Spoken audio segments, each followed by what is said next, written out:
right, welcome everyone for another EOS Community Fireside Chat. Today is August 9th, 2023. We've got a pretty interesting show lined up. Lots of topics to discuss. Lots of news being dropped yesterday on a ENF hosted Twitter Spaces that featured Eve. We'll be talking about EOS Labs, Yield Plus, Pomelo, Direct Grant Framework. We're talking also about class action updates. We've got the new EOS Web IDE article that was just published. There's an IBC webinar coming up. BOID had its 5-year anniversary. Bunch of reports to review. Monthly report, EOS support report as well. EOS Apologist is back with another banger YouTube video. And then also we're gonna hear from Patrick for updates from Eden. So we got a bunch of topics, a bunch of great guests for you guys lined up for a lot of these topics. And we're just gonna jump right into it. All right, so before the show started here, I was trying to figure out how to run a poll. Looks like we've figured out how to do it in the Discord text chat. So if you're tuning in on YouTube, Twitter, Facebook, that's great. We'd love for you to tune in, but make the effort, join us on Discord, participate in these polls. So the poll is gonna be fairly simple, and it's going to be asking how many of you listened to the Twitter Spaces from yesterday or heard about some of the news that were dropped, or perhaps haven't listened and you're not too sure what I'm talking about. So let me just give me a quick second here. I'm going to get this poll going.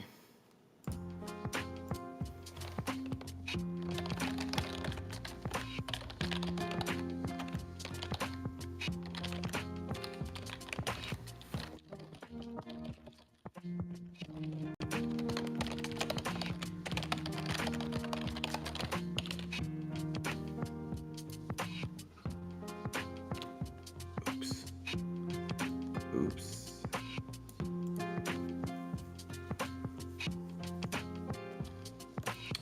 Wait, that was the wrong poll. Hold on. I'm gonna get it up again in just a second.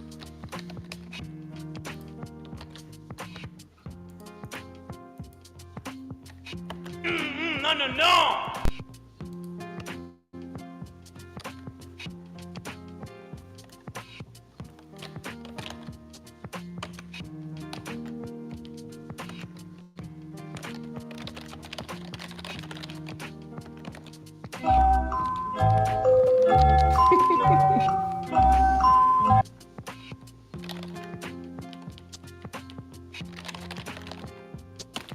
Let's see, did it work? No, it really didn't. We're gonna leave the, oh my God.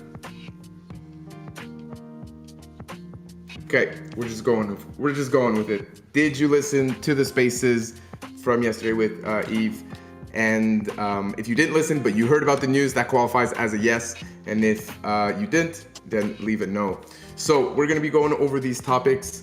I think Eve is gonna be joining us a bit later on, but he was most interested actually in hearing comments from the community, hearing reactions, and I'm also interested to know what you guys think about this. So I'm gonna give a quick unofficial recap of yesterday's ENF spaces.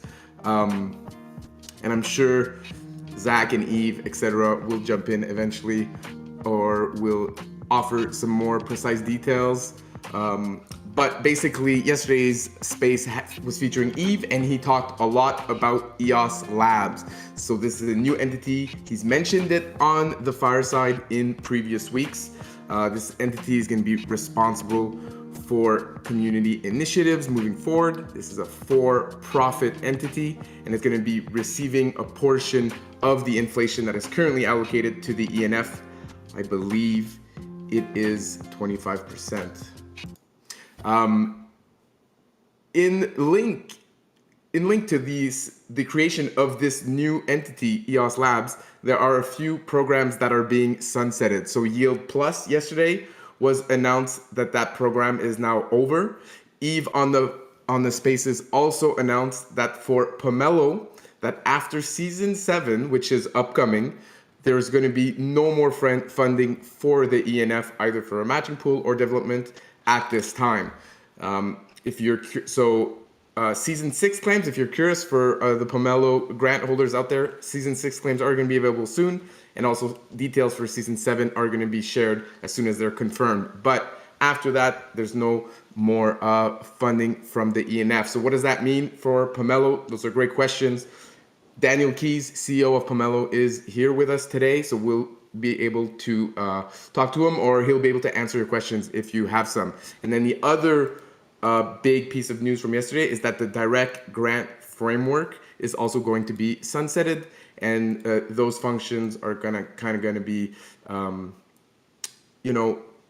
responsible by EOS Labs, which is going to be an independent entity from the EOS Network Foundation that is going to be accountable to the block producers directly for its funding, just like the EOS Network Foundation is accountable directly to the block producers for its funding. All right, so on our little unofficial poll here, we got 11 ups, 4 downs, kind of what I was expecting.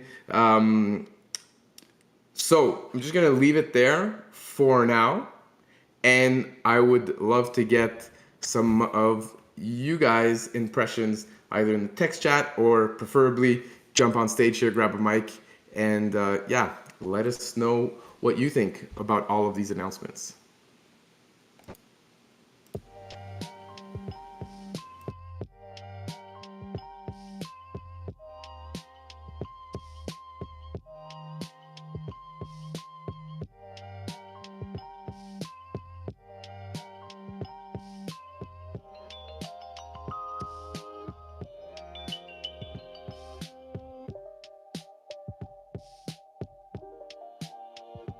I think we're all waiting for Eves to show up. Yeah, but I think he's waiting for you guys to share your comments and reactions before, he, I guess, repeats the message or gives more of his comments. I was pretty shocked yesterday I had no idea that Eve was going to be announcing all these things. We had planned for different topics. It included EOS Labs, but there was also other topics involved. So I was thrown a curveball yesterday out there on the ENF spaces. Hope I didn't look too lost out there. But yeah, a lot of big big changes coming, I guess.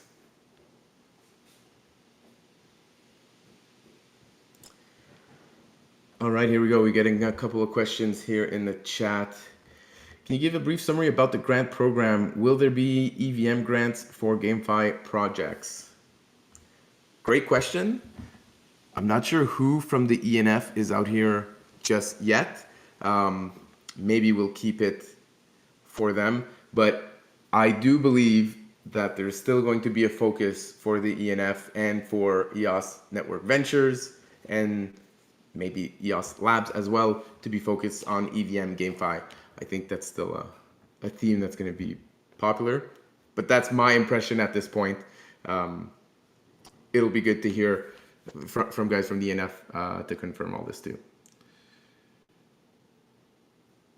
Maybe a quick overview for people who didn't hear Ask Smell. Yeah, so I gave the quick overview as far as I understand it. There was a lot of more details and reasoning, and there was obviously a lot shared. The Twitter Spaces event lasted over an hour and a half. One of the things obviously that is a consideration in all this is the price of the token in terms of how much funding there's available for the ENF to deploy these funds to the community. So one of the aspects that was highlighted is that whatever it costs to run, for example, the direct grant framework every month, those are fixed costs. There's human resources. Those are fixed costs in terms of dollars. But when the amount of EOS distributed stays the same, but the dollar value of that EOS goes down, well, then you have a situation where you have fixed cost and for a benefit that is diminishing. And so that means that ratio becomes worse and worse over time. So he was saying that was a consideration, for this decision. Lewis asks, will EOS Labs be more of an incubator, an accelerator, or a launch pad, or all of the above? Great question. I'm not sure. I'm not sure exactly what EOS Labs will look like more. I think there a lot of options are being explored right now.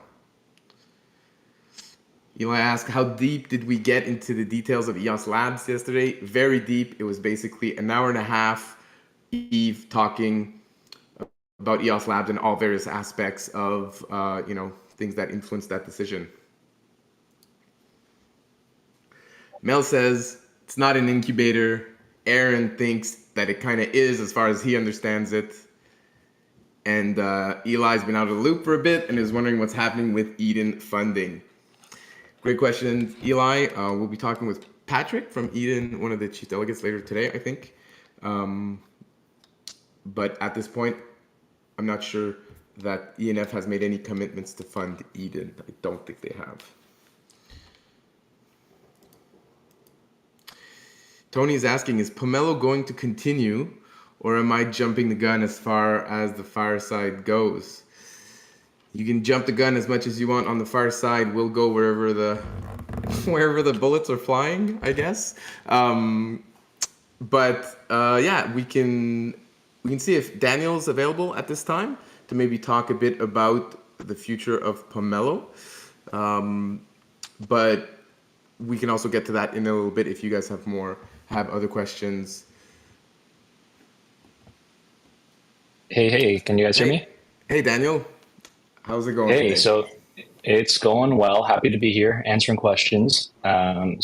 Big news yesterday. Obviously, we're disappointed to lose ENF as a matching partner. They've been an awesome supporter of ours since prior to the launch of Pomelo. And we're really thankful for all the support we got from ENF up to this point. As far as the future of Pomelo, we're still exploring what exactly that might look like. Obviously, losing funding from our top contributor is going to have a hit on our operations. But we are in discussions with EOS Labs, seeing if there's a right fit there with Pomelo and EOS Labs, as well as other matching partners. And as soon as we have more information to share there, we will. Right now, still at this point, too soon to say for sure. But season 7 is on. We're really excited to get season 7 out and hopefully make it the best season yet. And yeah, really proud of all the work that the Pomelo team has done. Really thankful for the support from the EOS community. And like I said, we're until we explore the options more, we're still operating as if Pomelo is going forward as always.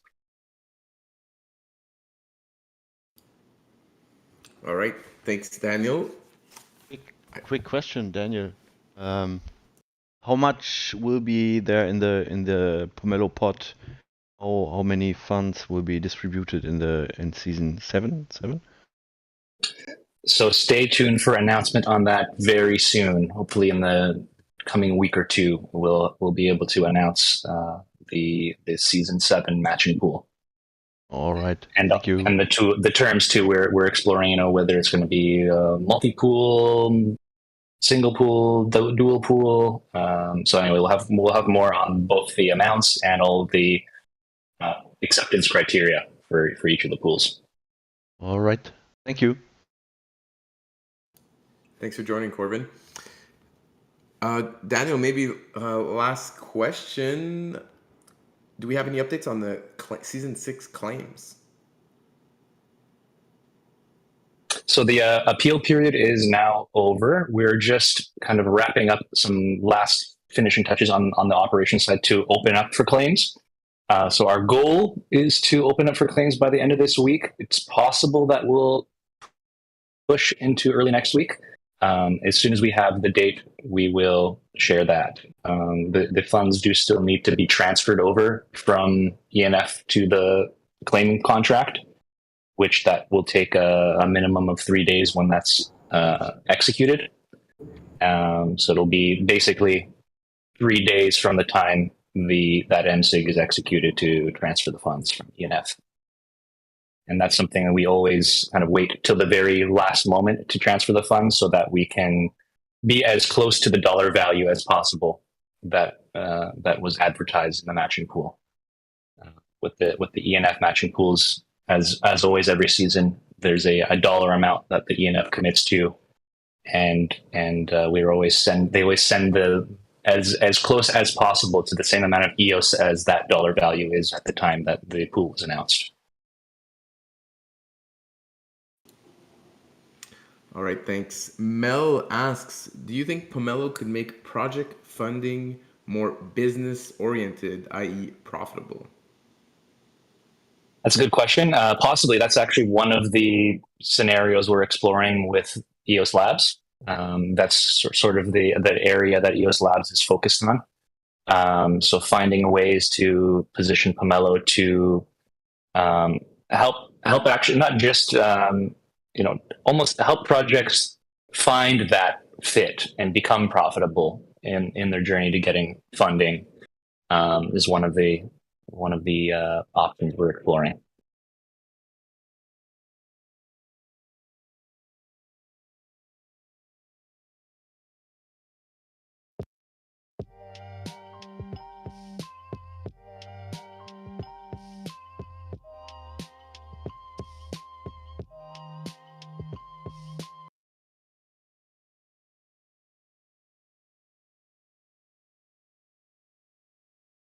I see Aaron's asking, has Pomelo considered approaching BPs directly for a slice of inflation like ENF and Labs will? We haven't yet considered that, but something to consider for sure. Thank you.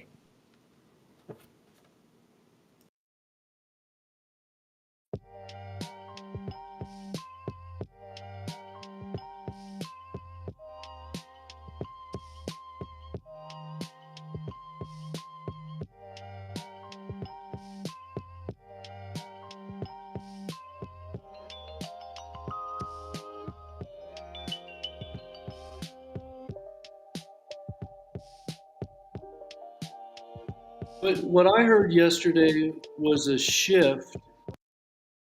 What I heard yesterday was a shift from public goods or public money, inflation, being shifted from mostly Western recipients, was destined for mostly Western recipients, to now it appears an Eastern recipient, which is less important than going from public to private. So I got lots of questions. There's definitely lots of questions there. But the biggest one is, what does it mean when you take public money, i.e. inflation, it normally goes to public uses, it's now going to a private entity. Do we have an analog for that in the terrestrial world? The only one I could think of is central banking.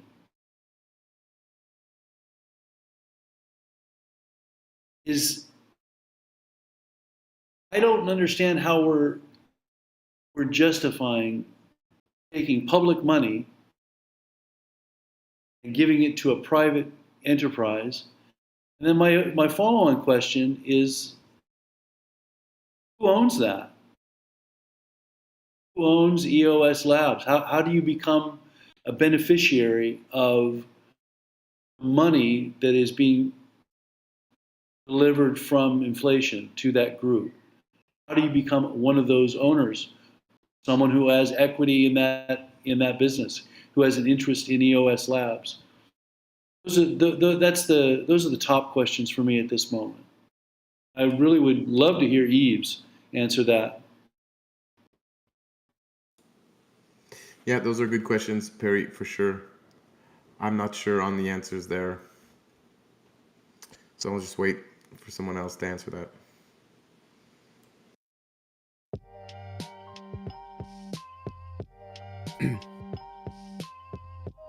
I'm curious. Chris wrote that he's shocked access to network funding is being further centralized, but I'm wondering how you see the addition of a second separate body receiving network inflation to build is further centralized, echoing what Aaron just wrote. I mean, being facetious. I think Oh.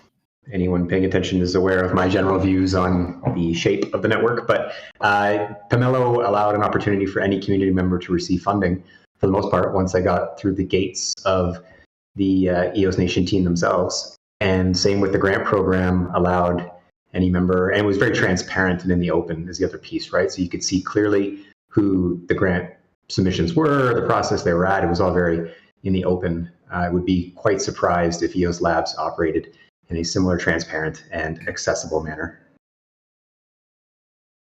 I get what you're saying now. Yeah, I think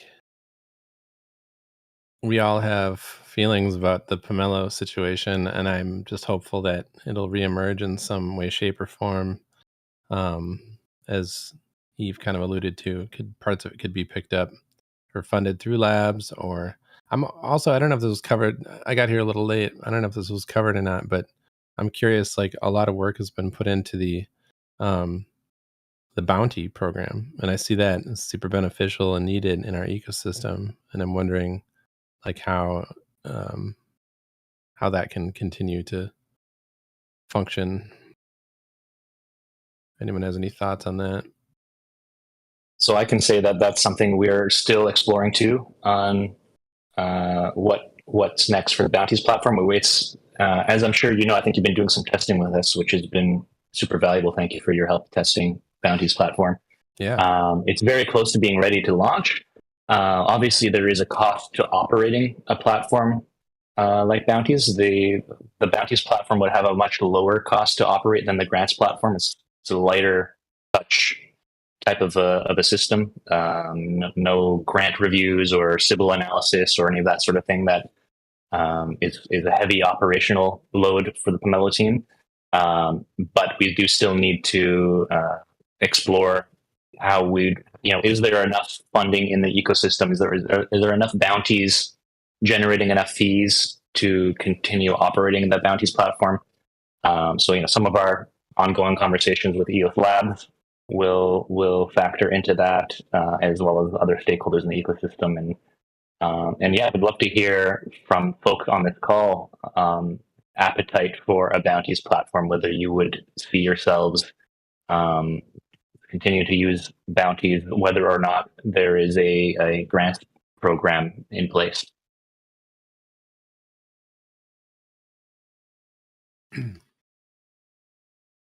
I mean, for me, a bounties program is the only way I'm going to get anything built because I'm not a developer. So, and I enjoyed the potential synergy between the two, of course, with grants, and then being able to then, fund bounties through the grants essentially. But I guess if you remove that one component, there's still, the question remains, I guess, like, where's the funding coming from? I mean, individual project owners can self-fund, and I'm sure fundraising and different things can happen in different ways. But yeah, I think there's an appetite for it. But again, I'm not a developer, so I'm not really sure.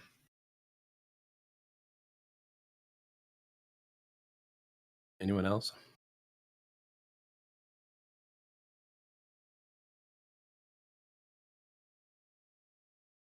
I mean, even as a developer, I think I'm excited for bounties to be able to do the things that I can't allocate time to. I think the big concern there, though, is that, like, the current mechanism of the seasons, like, if that's losing steam, then the amplification effect that would have had on bounties is going to cause less traction on the platform and potentially make that tool less valuable. Not that it's not going to be valuable at all. It's just it's going to be less activity around it. Right. And part of what makes it valuable is the activity there. It's really just a place to facilitate the community to create value. And if there is a lack of community participation, obviously much less value. So 100% agree.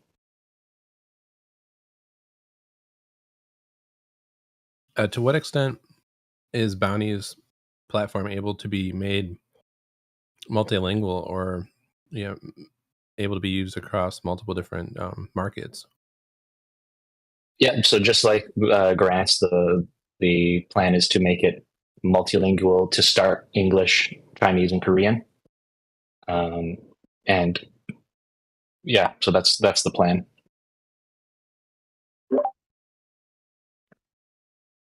Will that open?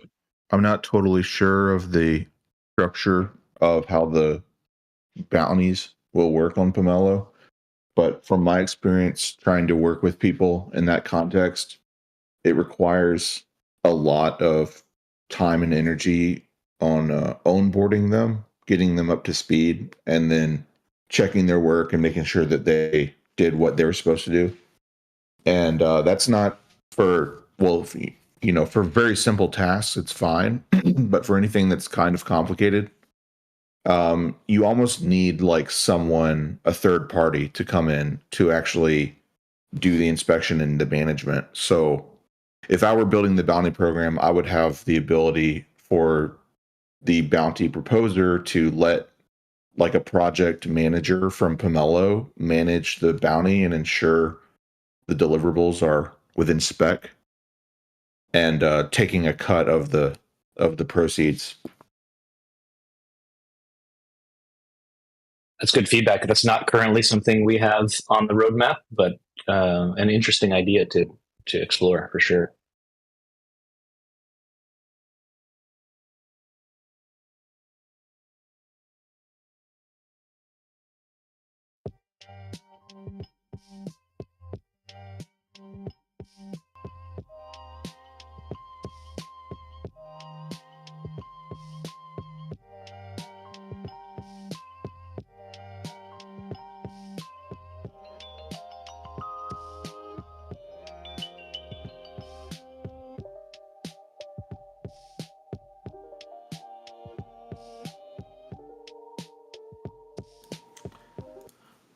All right, shall we move on, or maybe give one last chance for some comments? I do see Zach and Eve have joined us. I don't know if you guys have anything additional to say.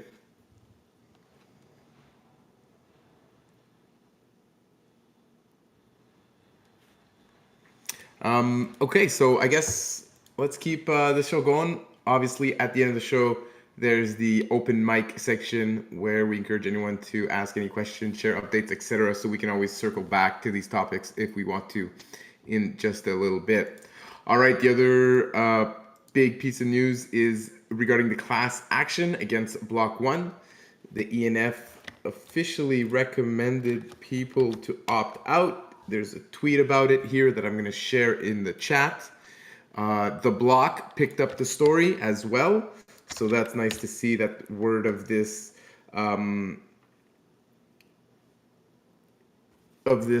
this update is getting out there to the entire crypto space. And then also yesterday on the Twitter Spaces, there was confirmation that there's a flowchart that is coming that's going to be shared with the community soon enough, that's going to allow people to easily understand the different options that are available to everyone right now. For myself, I used the form that the ENF requested for the opt-out. It was quite easy right there on the link. And then the deadline for that is August 29th. So make sure to understand the situation, opt out if that's what you think is best for you, and maybe share this news or this link with other friends and family members you may know that may have the ability to opt out of this sum and potentially opt into another one.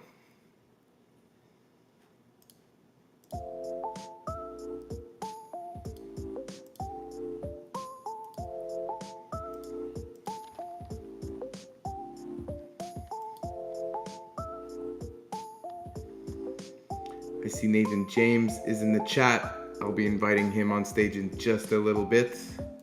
But before we get to that, the EOS Web IDE blog post is out, sharing a bit of features. Nathan was on the Fireside last week talking about it.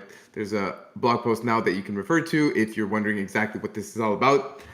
I'll give you guys a quick overview of some of the highlights of this article. It's very small. Basically, a Web IDE is an integrated development environment that runs in your browser. It allows you to write, compile, and deploy your smart contract to the blockchain without ever leaving your browser or installing any software. Sounds cool. So the EOS Web IDE features code highlighting and autocomplete, build WebAssembly directly from the browser, deploy projects to the Jungle or mainnet effortlessly, interact with deployed contracts on Jungle, and automatic code saving. So there you go. Some good stuff for the EOS devs out there. I see Nathan James here wants to wait a little bit, finish his meal before jumping on stage with us. Seems like a reasonable request to me. So let us know, Nathan James, when you're available. And for now, we'll keep going with some more topics. I also noticed John from BOID in the chat actually came on stage earlier, asked a question. John, if you're available at this point, I'd like you to come talk to us about BOID's 5-year anniversary and this new project you're about to announce. Sure. Yeah. Thanks, Steph. Yeah. So it's the 5-year anniversary, 5 years since I launched the BOID project. I guess I actually was working on it for like 6 months before that, but the kind of when we went on chain, it's been about 5 years, and we're doing a little getaway.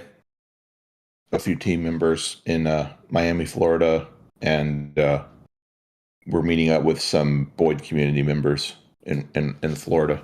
So if anyone is in the area, maybe we'll meet up with you.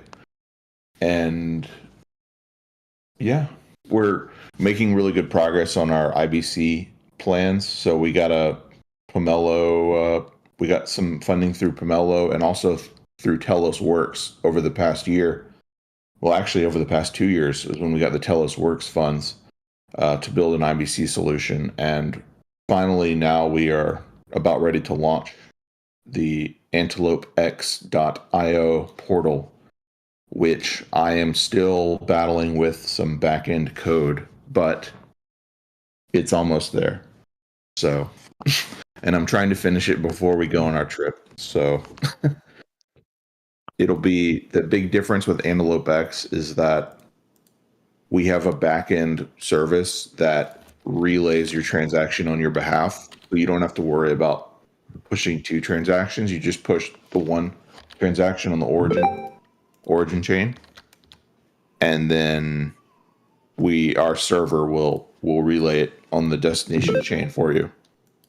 And another advantage is that there's a small fee included with each transfer, and the fee can be collected by the servers that push your transaction. So we're trying to make an IBC solution which is kind of economically viable, and it's built on top of the UX, the official UX IBC smart contracts that they wrote, which are very good and very safe. So. All right, awesome. That's what we've been up to. Congratulations on the 5-year anniversary. That's awesome. Yeah. I hope you guys have a good trip in Miami. Hope to see some pics shared in the next Fireside or whenever you guys are back. Sounds like fun. Hey, real quick, John, I don't know if you got an invite properly to the webinar that we're having tomorrow, but if you'd like to be there for that, I'll make sure you're on the stage so you can ask good questions. Maybe you can just get Gnome to fix anything you're encountering problems with live on the show, on the webinar, if you have time. No, I think I've annoyed him enough. I think I'm on my own. But if you want to be there, they basically just stop responding to our messages at this point. But that's what it's like working with new technology. So no, I'm actually going to be. I'm pretty sure I'm going to be flying at that time. But Seth from my team should be there. Oh, okay. So yeah, maybe he can be on the stage. Maybe you could shoot me his email address so I can add him as a co-presenter. That'd be ideal. Okay. Cool. Thanks. I guess we're into the Antelope IBC Webinar news segment of the show. I was hoping Nathan James could come on and talk to us a bit about what we'll be learning in that webinar, but for now, I can at least... Okay, so tomorrow's webinar is a very deep webinar. I don't actually have the list of topics in front of me, obvious reasons right now. But it's meant to be for a very technical audience. A lot of the information that has been given so far about IBC has been a little bit overview. It's been aimed at a non-technical audience. And this time we wanted to really double down on going deep into the technology, explaining why everything works the way it works, how it works the way it works, and providing, I guess, something that we can start creating lots of educational content based on top of. So for those who are faint of heart, your eyes glaze over if you get too technical, probably not your thing. For the rest of us, you're definitely going to enjoy yourself. All right, thanks Nathan for taking a little break and promoting a bit the Antelope IBC for tomorrow. There's also a Gleam contest going on right now, so you can help us spread the word, join the Gleam contest, win some EOS potentially. And final link I will share, the Twitter announcement for the webinar. And that's tomorrow at 11 a.m. Eastern, 1500 UTC.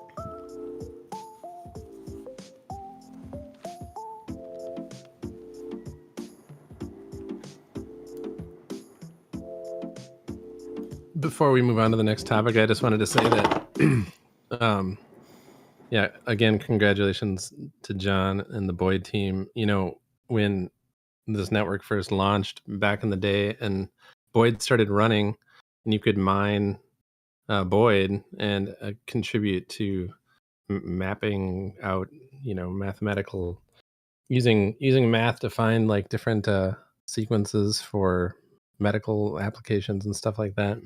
It was really cool. And I just wanted to say that John was one of the most approachable people when I first was around. And if you ever had a problem with the early, you know, mining software and stuff, you'd reach out and he would always get back to you. And that was one of the first touch points I had in the EOS ecosystem. So good memories. I'm glad you're still with us. Thanks, Lovejoy. Yeah, I wish we had more time to hang out at in Austin. But yeah, I appreciate that. No, it felt like a blink of an eye down there.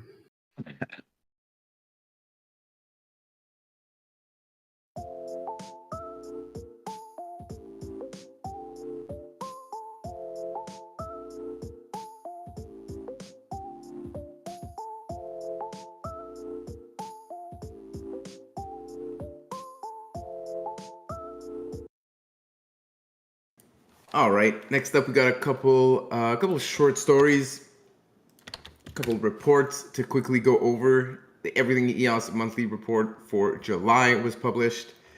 Basically, if you haven't been attending the firesides in July, you can get up to date on all the news of the month, including EOS EVM updates, the developer incentive program, the BlockSec partnership. There's been a bunch of EVM integrations, of course, OpenByC, MotoDex, Math Wallet, Collectify, Nerve Network, EVM name service.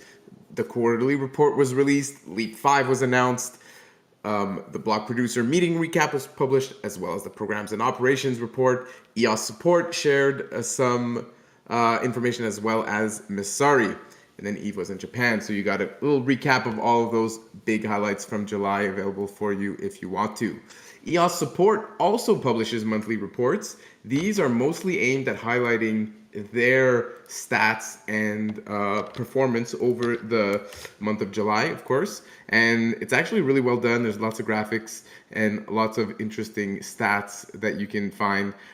For example, if anyone has a question, it's easy to go to eossupport.io and then have a live agent ready to answer your question. So I definitely send a lot of people to EOS support whenever I get pinged on social media about various EOS questions. It's great. And then they see here, you see a list of the top conversation tags in July.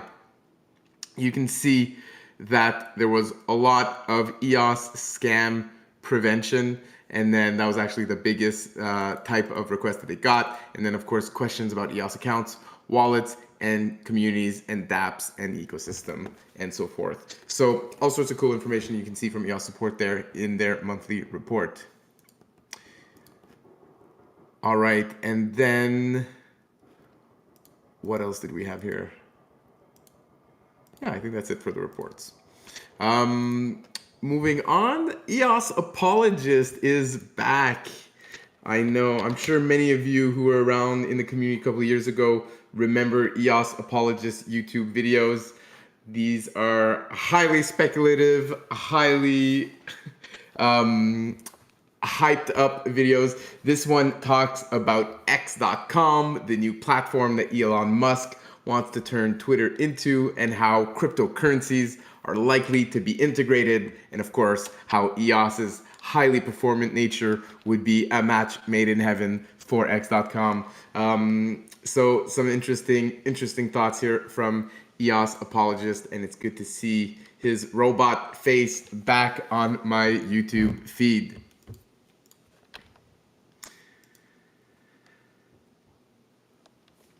All right, EOS Node Operator Roundtable. That was the other one I wanted to review real quickly. Share the link in the chat here.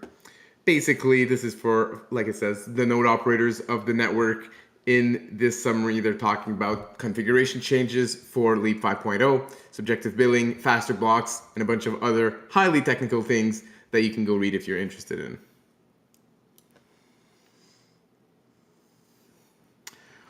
All right. We're almost done the topics I had lined up for today. Wasn't expecting this to be a quick show. I'm wondering if Patrick is around, one of our chief delegates for Eden this cycle. See if he wants to chat a bit about the kind of work they're doing. I don't think he is right now. So we're gonna skip this topic for now. I will share the latest YouTube video. There's a new Eden YouTube channel that the delegates are going to be using to post their videos. So you can subscribe to that new channel and you can watch the latest meeting there if you want. All right. So community open mic. What are we doing? We circling back to EOS Labs and all the big news. Does anyone else have any other comments they want to share with the community? Feel free to jump on. I had a question. Yes. Regarding the newer form from the ENF on exclusion requests from the Block 1 settlement. From my understanding, the Block 1 settlement site claims that you can't organize group opt-outs. Would this be considered a group opt-out? Yeah, that's a good question. I saw it pop out in the chat. I was literally in the process of writing, just trying to get the words right. There was a reason JotForm was selected. So JotForm is very similar to DocuSign. So if you think about when you sign a DocuSign, there's a digital audit trail and an e-signature for each individual who signs a contract. And this web form has all of that information. So if it were considered a group opt-out, it'd be the same as like the mailman doing a group opt-out because he's delivering the envelope to the law office. The means of how it gets delivered doesn't affect whether or not it's a group opt-out because every individual is signing off on it. It was so I'm not sure how the Nemesis one works, for example, but the web form that was posted yesterday, it's being done in a way that ensures that it's not considered a group opt-out. I see. So everybody is submitting their own, just this is a helper to make it easier instead of having it Exactly. organized by the ENF. Thanks, Zach. Yeah, because even on the Block 1 settlement website, they have a very easy to use web form to give them your information to opt in. They make it extremely difficult to opt out. Or if you had to mail in a letter, for example. And I saw Max Payload mention that he emailed their email address a week ago and hadn't received a reply. I don't think that's necessarily a risk for concern if we're still in a good time frame.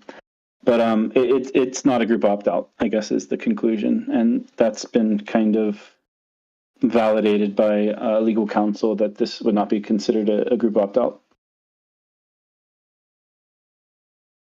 Awesome, thanks. It's not, yeah. It's not like we created a new class and said, like, as a class we're opting everyone out as a group.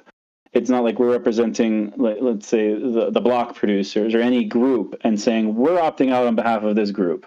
That's not what's going on. Think of it like a sealed digital envelope that's just getting delivered on your behalf. But you signed it, you sealed it. It's got a provable digital audit trail. It just saved you from having to type up a letter or an email or a snail mail and do it yourself.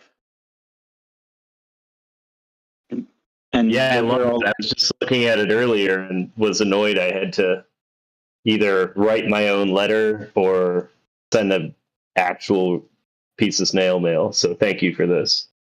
Yeah, so that was one of the original things was like providing a letter template, for example, that says like all of the information, but it just made the web form just made it so much easier. And then it was just a matter of getting something that worked because of the digital signature. And that's why you have to sign it with your finger. It's actually really important that that piece existed. It was critical to be able to do it this way.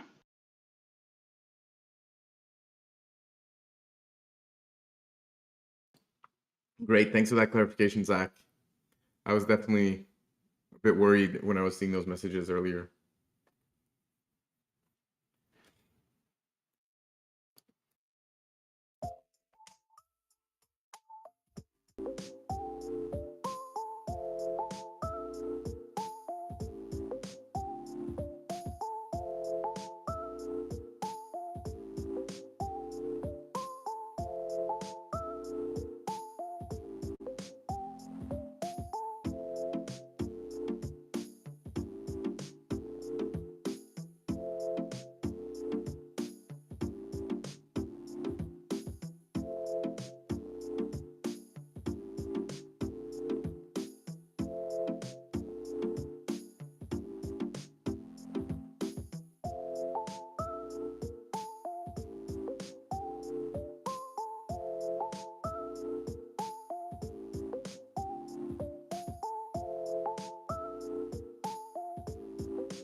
All right.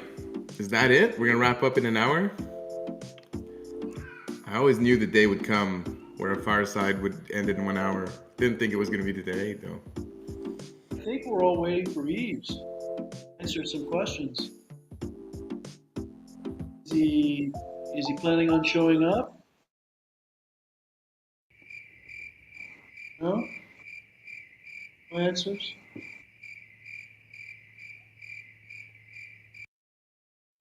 I saw him in the chat at one point. I invited him on stage, but I think he didn't want to, I guess.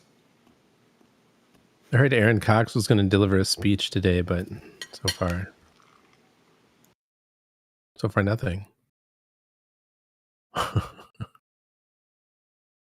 Oh, Lisa, didn't you want to talk about Alien Worlds and the ship traveling to EOS? I saw that in the chat a while back.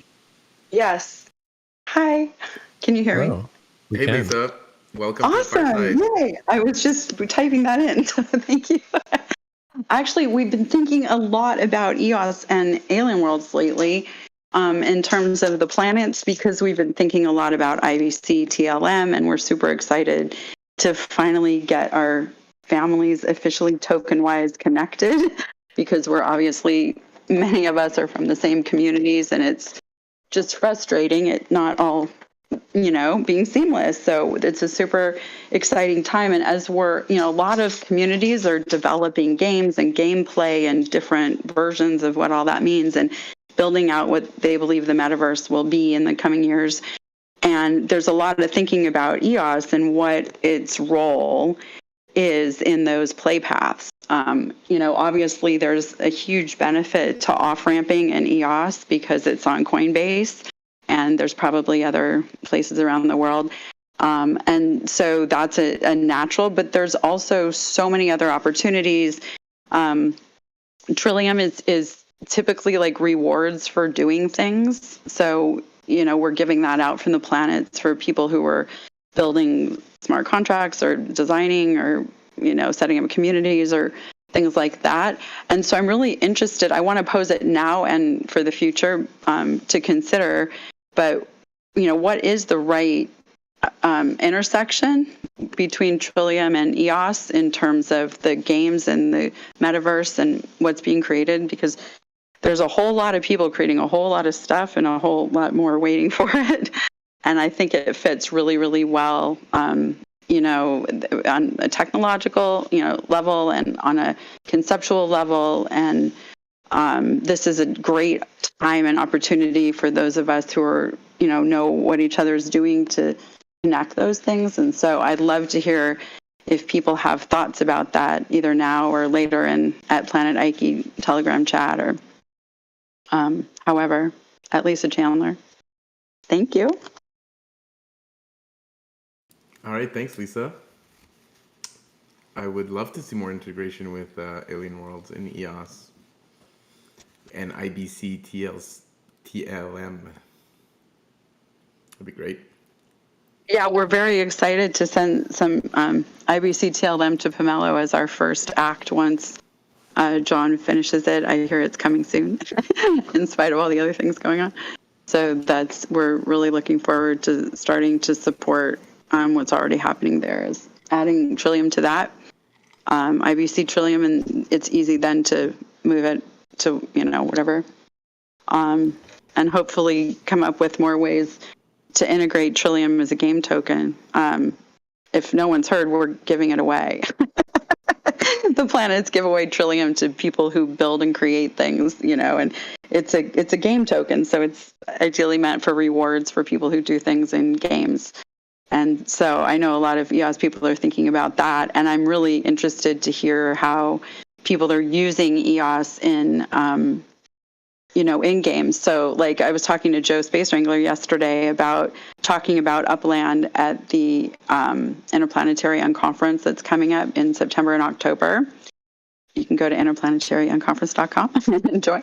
But for people who are caring about the interplanetary activities in the Alien Worlds metaverse, and we want to really understand, how are EOS tokens being used in games, and how are Trillium tokens being used in games, and what those paths could be.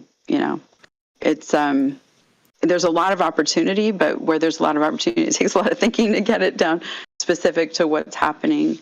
But there's some really exciting things coming up. There's a new game that is just launching on one of the Antelope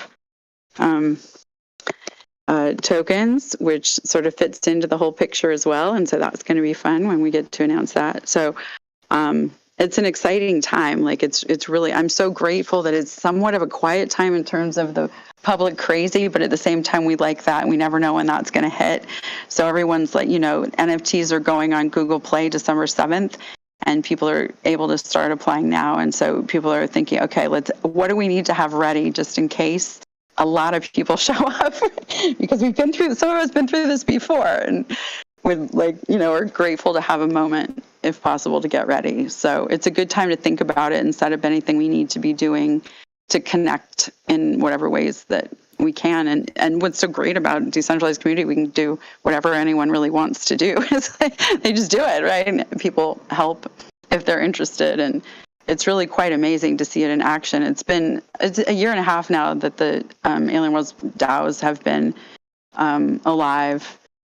It's quite exhausting, but it's absolutely unbelievably amazing to watch and be a part of. And there's no other way I could think about it except, okay, this is going to go everywhere. Whatever this DAO thing is that we're doing, this is a big deal, and it's going to be used in a lot of ways. And we're super excited about Haifa DAO.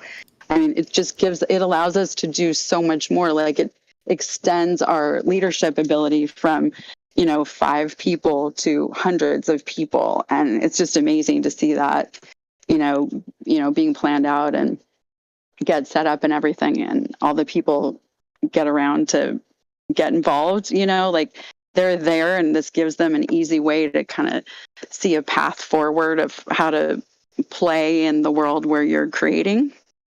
So it's really awesome. And please come all to Planet Ike and join the fun, ask for Trillium, add your ideas, whatever it is that you think would be good. That's how it works.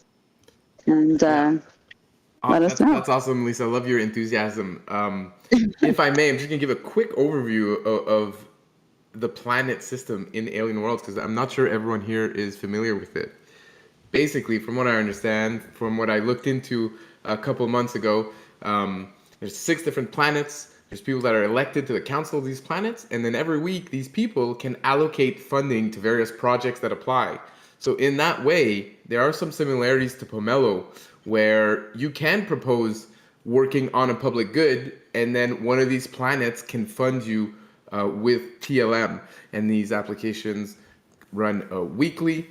These budgets for these planets can accumulate over time. They can fund bigger scope, smaller scope, and actually, a while back, I think, maybe 6 months ago when I was looking into it, there was actually more money being distributed through the Alien World planets than there was through Pomelo, for example. So it's definitely not, it's significant amounts of money that are distributed through Alien World planets.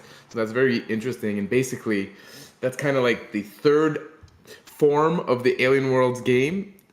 We may remember Alien Worlds as a click miner, which was kind of the first iteration of Alien Worlds, and that was basically a way to distribute the tokens. And then there were some adventures or kind of a DeFi element added on top of that, where people could lock up their tokens for a certain amount of times and their own rewards. And now the latest form is the Alien World game of DAOs, with these planets that are elected, and then you vote, of course, with your TLM. So people that have accumulated TLM can now elect the representatives that are in charge of funding cool ideas from all sorts of people, from all sorts of communities, to build in the Alien Worlds ecosystem. So yeah, so that's very cool to see that Alien World's still growing with some exciting announcements coming, sounds like. Hey, that's a great summary right there. One thing to note too is there's the game that the company runs, which is the system that gets us elected, right? People can go vote and all of that. And it's in the same interface as the original mining game and the second missions game and the, now this third syndicates game.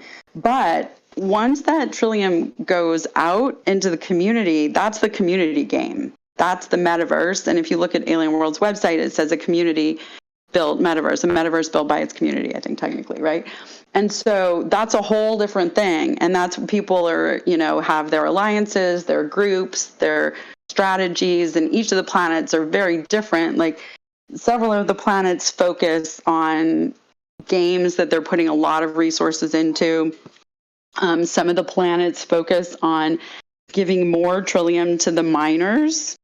And Ike, currently, the current Ike custodians mostly focus on giving a lot of people and communities the opportunity to play. So rewarding less Trillium per project, but a lot more people. I think our requests were like an average over time. I don't even want to say it varies. It's like, it could be 5,000, 10,000, 20,000, 30,000. Sometimes we'll like support a plan and then scoping and then milestones.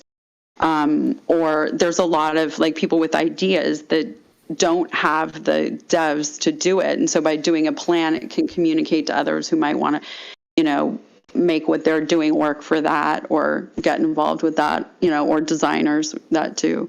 So it's fun seeing people imagine things and seeing other people say, wait, no, you can't do that. And then watching people do things, it's truly all of our ideals and thoughts that, in the past 5, 10, 15 years, we've been talking about, like seeing them manifest on a daily basis is truly miraculous, and quite addictive, I might add. And to add a bit more context, Lisa keeps mentioning planet Ike, so that's one of the 6 planets, and it's kind of led by some passionate EOS community members. So there's a lot of kind of EOS community members in there, EOS related projects being funded, from what I understand. So if you're from the EOS community, you're working on Antelope projects, then maybe check out Planet Ike, see if there's potentially funding available for you. Absolutely. All Antelope are welcome on Ike. And the reason we picked Ike was because of the E for EOS. So that's why we're there. And Dwayne said we're not going to pronounce it Ike. We're going to pronounce it Ike, because that E on the end is for EOS too. So there's a lot of EOS woven into the lore and what's gotten us there. And we're a combination of like people who govern, like the people elected do more of like the figuring out the projects and what should we fund and how are we going to work it out each week. And then we have some great whale support from Noam and Michael Yates in various ways. And there's a lot of people on the council. There's a group, if anyone wants to join a Telegram, Ike Council. There's 17 different committees, and there's 5 positions on each committee, and those earn Trillium every month, and they're reelected each quarter, and we're just starting that. And then through Ike Haifa, the Haifa DAO software, we're going to have, dozens more categories and hundreds of opportunities to earn Trillium. So, and I hear it's possible, I hear rumors that eventually they're going to release more. We're only getting 2% of what the planet is supposed to get to give out. So it'll be 50x when it's, fully released, but they wanted to test it. So I think we give away around, I guess, US dollars, around $2,000 a week on Ike in US dollar equivalent. And obviously that would vary based on the number of tokens that we get. It varies based on various things, and also based on, the price if you're off ramping. But I hear someday they're going to release more than 2%. And so we'll have even more. So we're trying to get all the projects that want to grow in the future, planned and scoped. And, they're not all technical, really. There's website stuff, and there's games and beta test rewards for games. That's super popular, being a game token. People are like, oh, no, I got my game. Just can we have some Trillium to give away? It's like, yeah, perfect. Put it in a fund, or set up a community wallet and put it there to support that community, whatever you all decide what to do with it. So, any hope once we have the IBC Trillium, it'll be easy to send to other wallets as well. But the either of the Wax wallets, Anchor would be great. Anchor is currently the most commonly used for the metaverse. Easiest to get set up. So let us know. There you go, $2,000 a week. Not that bad. Yeah. Some quick math here.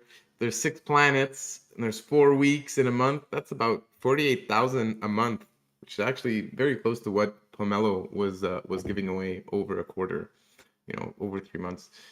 So very interesting. Can you imagine though, Stefan, in the future, if it's more or it has a different value, like it could get very crazy, right? So all of the people who have thought about the kinds of things that we're doing, we want around so that we have people to think through these, these thoughts. Like I always say to Dwayne, like I come to Crown with the moral dilemmas, like how do we handle bots? How do we do this? How do we do that?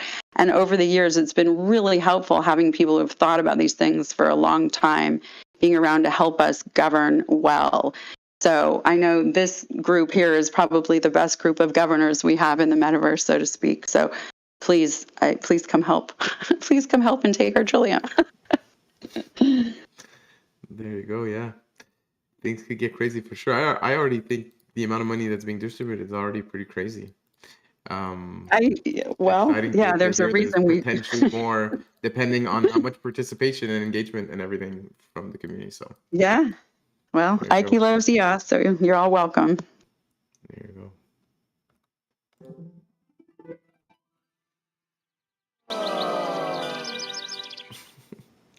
All right, thanks Lisa for joining us on the Fireside this week, and come back when IBC TLM is live or whenever you've got other exciting updates to share.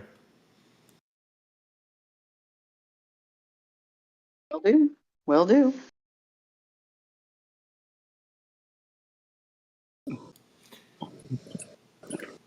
Hey, Stefan. I'd like to share a bit about Alien Worlds too, and share some of my experience working with Lisa. Is that cool?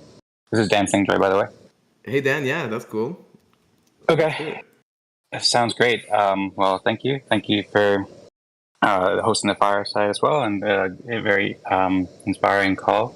So, and yeah, I wanted to provide a bit more about my experience with Lisa and also stuff I've been doing with Alien Worlds too. So, first off, I just want to give a huge shout out to Lisa. Lisa, anyone who doesn't know Lisa or just isn't, very familiar with her, she's like amazing. She's doing a huge amount of work. I have immense respect for her. I've gotten the pleasure to work with her like really closely over the past, I guess, 6 months or so, maybe somewhere around there. She's been joining most of the Eden Fractal meetings and actually, so several different meetings. So for one thing, Lisa started talking about EOS Ship, and Lisa and I co-host a weekly meeting called EOS Ship every Thursday at 15 UTC. And there's also a Telegram group, t.me/EOS Ship, where people can learn more about that. And that's where we talk a lot about collaborations between EOS and Alien Worlds and all sorts of other things. It's also right before the Crown Deck call, which Dwayne hosts. He's hosted it for the past 4 or 5 years now. It's one of the longest running DACs in the Antelope community. And they're actually one of the first ones to use the EOS DAC software, which is what Alien Worlds game is based upon. So Dwayne's also another amazing pioneer, and there's such a awesome community in Alien Worlds. So I started joining. I've been following and a community member of EOS since back around when it started in 2018, and then I heard about Alien Worlds here and there for I guess since it launched a couple years ago. But I really got involved with it about a year ago or 9 months ago when Dwayne was hosting the Alien Worlds Fractal. I think I see Dwayne on the call, so thanks so much, Dwayne, for everything you're doing. It was great seeing you today as well, as always. And so yeah, ever since then, I got super into it. Really, I started to join those, and Dwayne showed me some of how the game works, and we made a couple intro to Alien Worlds gameplay videos together and stuff like that. And then Dwayne actually invited me to do an interview with Lisa one time, and that was where I met her for the first time. And now we all work really closely together at the EOS Ship and Crown calls every Thursday. And then also the Eden Fractal calls. A lot of the people at the Eden Fractal meetings are Alien Worlds community members as well. So it's a frequent topic. We've had 3 meetings where we've specifically focused on discussing Alien Worlds, since we have a few different kinds of collaborations and really nice ways of working and playing together with Eden Fractal and Alien Worlds. So we published a few videos and had a few discussions about Eden Fractal, and the topic there has mostly been about our collaborations with writing recommendations for Alien Worlds planets. So we've been working with the creator of the game, Michael, who's been basically been using the recommendations from Eden Fractal delegates and councils to help elect leaders in the community. And I think about a month ago, Gnome joined the Fireside Chat. Gnome, who's the lead developer of IBC, and he's talking how this is one of the most exciting new applications because it's being posted via IBC on EOS and then being sent to WAC. So we've had several meetings talking about that, Eden Fractal, and then also we started up an Alien Worlds Fractal, like a second round kind of, because Dwayne hosted about 13 weeks or so last year as a pilot program, and then Vlad had made another proposal to Planet Ike, and we got some funding. I got some funding to host it, and Das and Rosemary and Vlad all got funding to help out with various parts of this new Alien Worlds Fractal. So we've also been doing that for the past 8 weeks as well. And I've been seeing Lisa there as well as Dwayne and many other people. And so we're kind of like a really close-knit community. We have these several meetings between Alien Worlds Fractal and Eden Fractal and the EOS Ship and Crown calls where we're discussing these every week, several times, and also meeting with the Haifa team. And yeah, it's been super cool. So just wanted to provide a bit more detail there, that Lisa is a hero and an angel, and so is joining everybody. And there's so many amazing people in the community, and encourage people to join. I think the other planets are even bigger than Ike too. And then there's also Dakoko, which provides funding sources as well. There is a lot of opportunities for funding, and then just meeting amazing innovators. There's so many cool games out there. And yeah, I'll share some links to some things I mentioned there. I have an article at edencreators.com/Alien Worlds Fractal, where you can learn more about the stuff that we've been doing there. And also Fractalian Worlds is a new kind of initiative that we're starting, which I can share about more in the future. Oh, and then one other thing I should mention too is that another event that we did last week was the first open mic night at Lisa's Coffee Shop on Planet Ike. So Eric, who is hosting the Art Fractal, and he's also an Eden Fractal a contributor and pioneer. He also organized an open mic night and asked me to host it. It was in Planet Ike, in Lisa's Coffee Shop in the Center for Governance. It was really cool. We all had the custom Zoom backgrounds and stuff like that. I'll be releasing the video. And we played some of the games, like we had it where people could share music and comedy. Lisa shared a really funny comedy routine. I shared a song, and we had it where we were playing around with some of the games we've been playing at Eden Fractal that we started with our anniversary with Fractal DJ and stuff like that. And we did it there in an open mic night. Worked out really well. There was I think 15 or 16 people who joined, and it was a really fun event. So I'm going to be publishing on the Eden Creators YouTube channel coming soon, and I'll post some links to the blog article that I think Lisa wrote if you want to learn more about the open mic night, as well as the Telegram groups for EOS Ship and Fractalian Worlds. I encourage people to check out the Planet Ike Telegram group and the Ike Community Council too.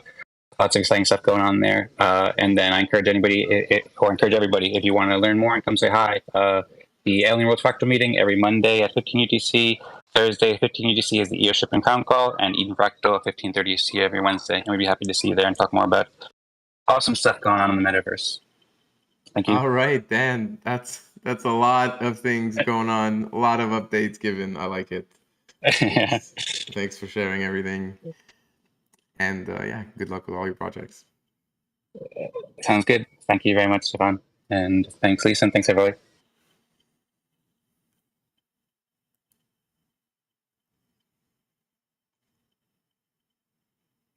There are some comments here going on in the chat about EOS Labs.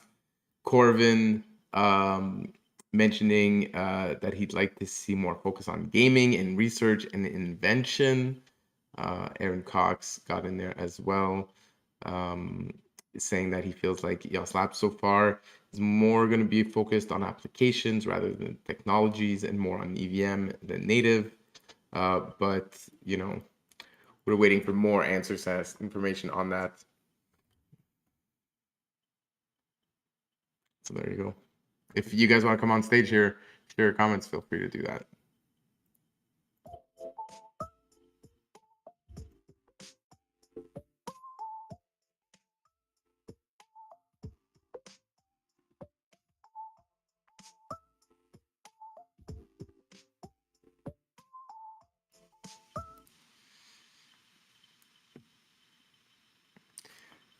All right, is that it? We're going to wrap it up here. An hour and 20-minute long fireside. Good stuff. We'll give it another last call for anyone if you want to share links or share comments, and then we'll wrap it up. And we're going to do it again next week.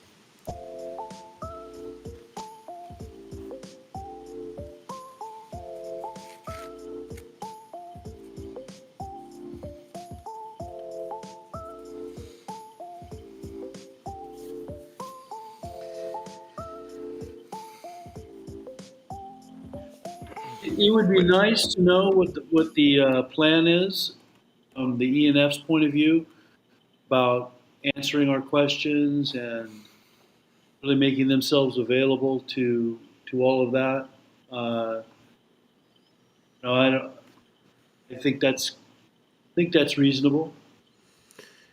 Yeah, and I also think it's reasonable to expect that they will be available. I mean, this news is like 24 hours old at this point. So I think it's also fair to kind of just wait a bit, let the community gather their thoughts, share their comments, and I'm sure all of these things will be addressed soon enough. Perry, I know you asked a question at the beginning of the call, and I don't quite remember what it was, and I know at the time I didn't know how to answer it, but if you could put the question in the chat, or whatever, anyone, if y'all could put your questions in the chat, it'd be very helpful for us because, we're working on the FAQ and other resources to help describe labs and get that information out there. But it's helpful to know what people want to know about it. So easier than having to transcribe it from what you say is if you type it in the chat. I don't know if anyone will be around today to answer those questions, but happy to go through them. Yeah, and for anyone listening to the replay, you can just come into the voice chat and type your questions at any time. This voice chat is open outside of fireside hours. You can always just get in there and share your questions in the chat, and then Brandon can be able to make sure to note them and compile them for the FAQ that they're working on. 100%.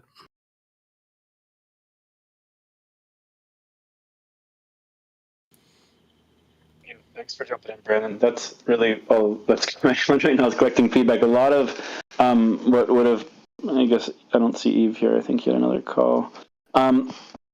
Anything that would have been discussed today would probably already been on the Twitter yesterday. So I made a transcription of it for internal use. I could probably share that externally. I just got to make sure it's not editable so it doesn't mess it up for our internal uses.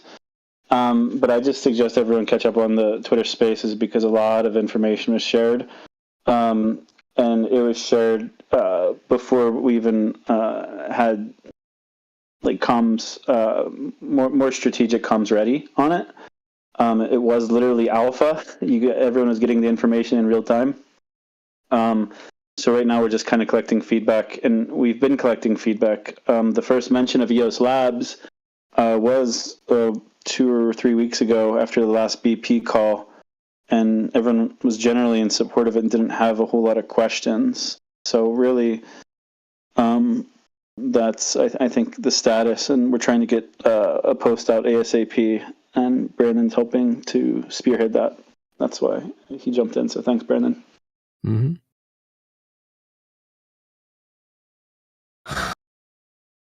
Aaron says there wasn't enough information to ask questions in the BP call. Well, what do I say? Well, there's another one, and there's another BP call in 2 weeks. Yeah.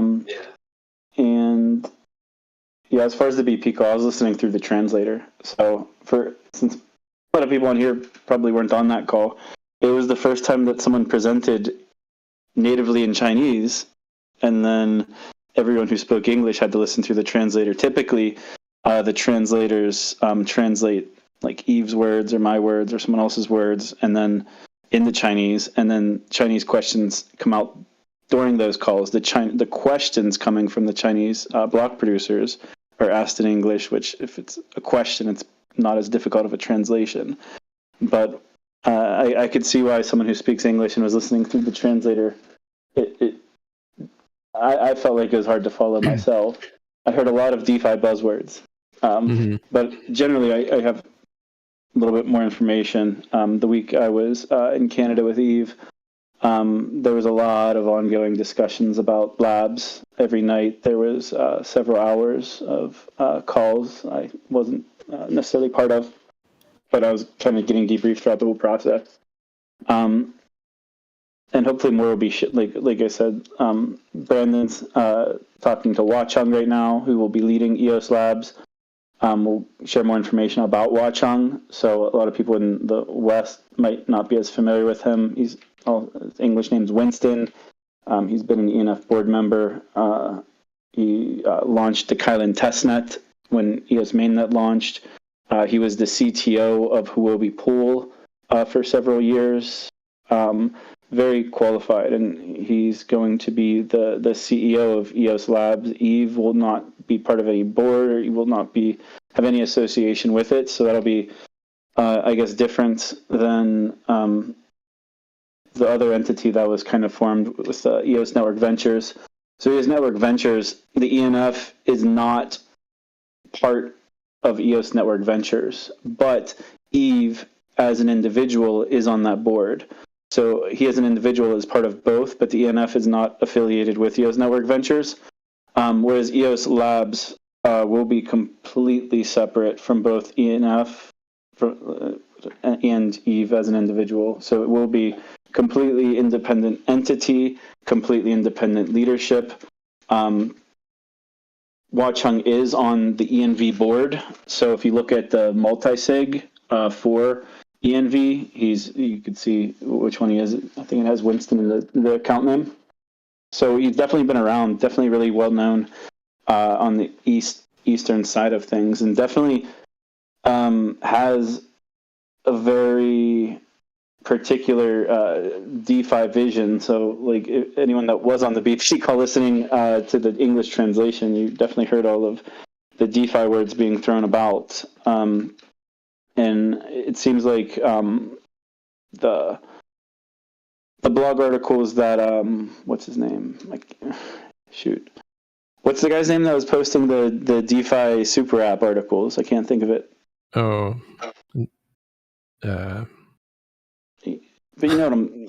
Yeah, I can't think of his name for the life of me. Dalio? I think it's Dalio. Yeah, everyone who kind of thought that was a good idea, that's not like exactly what this is. This has it has nothing to do with those articles, but it's similar in the sense that it'll be like highly laser focused with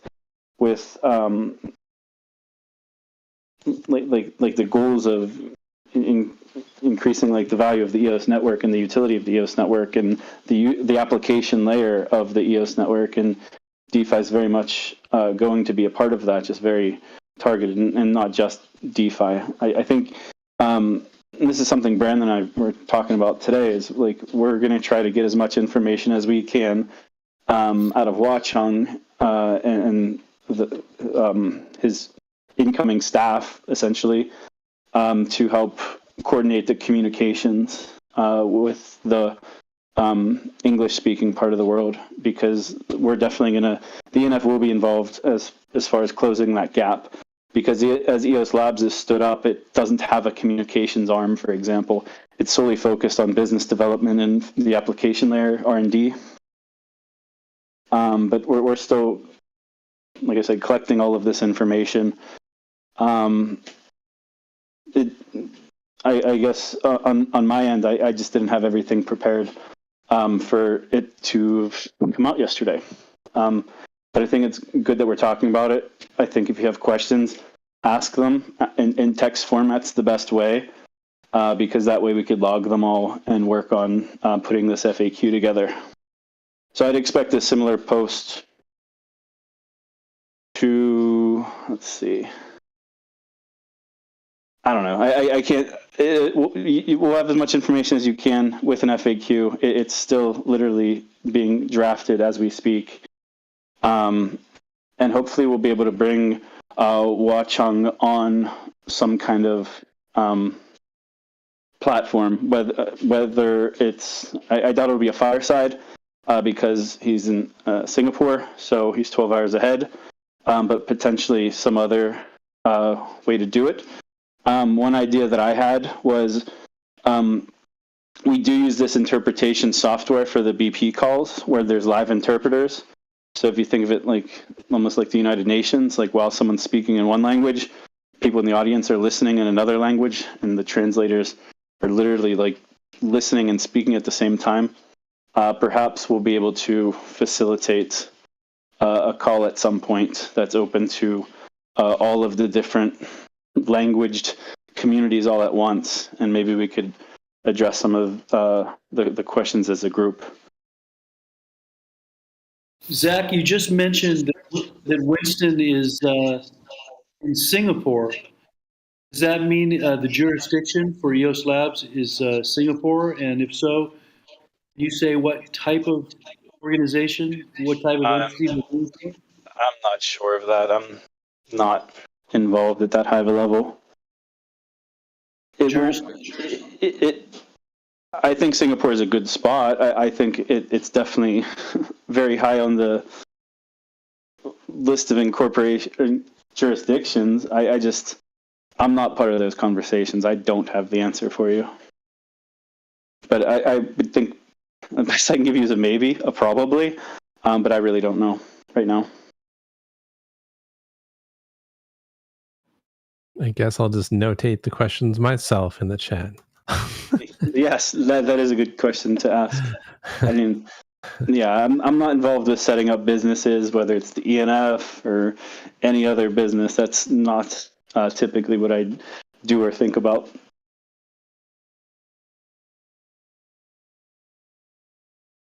That would mean that you have no idea how we can invest in it, or if anybody is even able to do that. Has that been predetermined who owns EOS Labs? What do you mean, who owns it? Like, Winston will be likely if he's the one running the company, he would likely be the whatever the head of a company is called in whatever jurisdiction it is made. Similar of being like, I don't know if it'd have a board or a chairman, but whoever the signing party is, I would assume it would be him. Who would own the equity? Again, this goes back to we don't know exactly the structure of the entity. So depending on the way Not that's necessarily the structure, but who would own EOS Labs? There may be no equity to own depending on how it's structured. Like, trying to think of another example. I believe, like, Brandon, somebody has to own it at some point. I mean, if it gains value, somebody has to own that value. Who's going to own that value? You won't get an answer to that, Perry. So, I mean, good question. We were asking question. The ENV, we asked the same question and we weren't given an answer, and that was far more directed to the network itself and the token holders that should be expected to get an answer. So since this is a separate entity altogether, you won't get an answer to that. Yeah, and I believe there was more clarity around the ENV with respect to the legal structure of that, and where it's based and all that. And yeah, I can't really speak to all the details there because I don't have them loaded in my brain, but some of that information is available online. But yeah, we'll get more information for you about structure. I think all of this information. Ownership. So the what was discussed yesterday on the Twitter Spaces is that the plan will be for this entity to approach the block producers with a proposal for funding. In that proposal, I'm sure that the block producers will require certain information to ever sign off on something like this. So it's probably a couple of months away until a proposal is put on chain, or there's a lot more information. Like, I'm still gathering information myself. I wouldn't say that even Eve probably doesn't have all of the answers if he was still on here. It's very similar to when the ENF launched. I mean, we didn't have all of the answers right away. EOS Labs was just an idea for the last couple of months. It got more serious over the last couple of weeks based on feedback from different stakeholders that something like this was needed. And now it's getting more serious, but it's not like, it doesn't exist yet. It's in the process of existing. And I believe, and they haven't been funded at all. Like, they haven't received any funding from even ENF. Watchung's been working on a volunteer basis, basically, for the last 2 years as a board member and a grant evaluator and advisor, and doing all the due diligence with the ENV.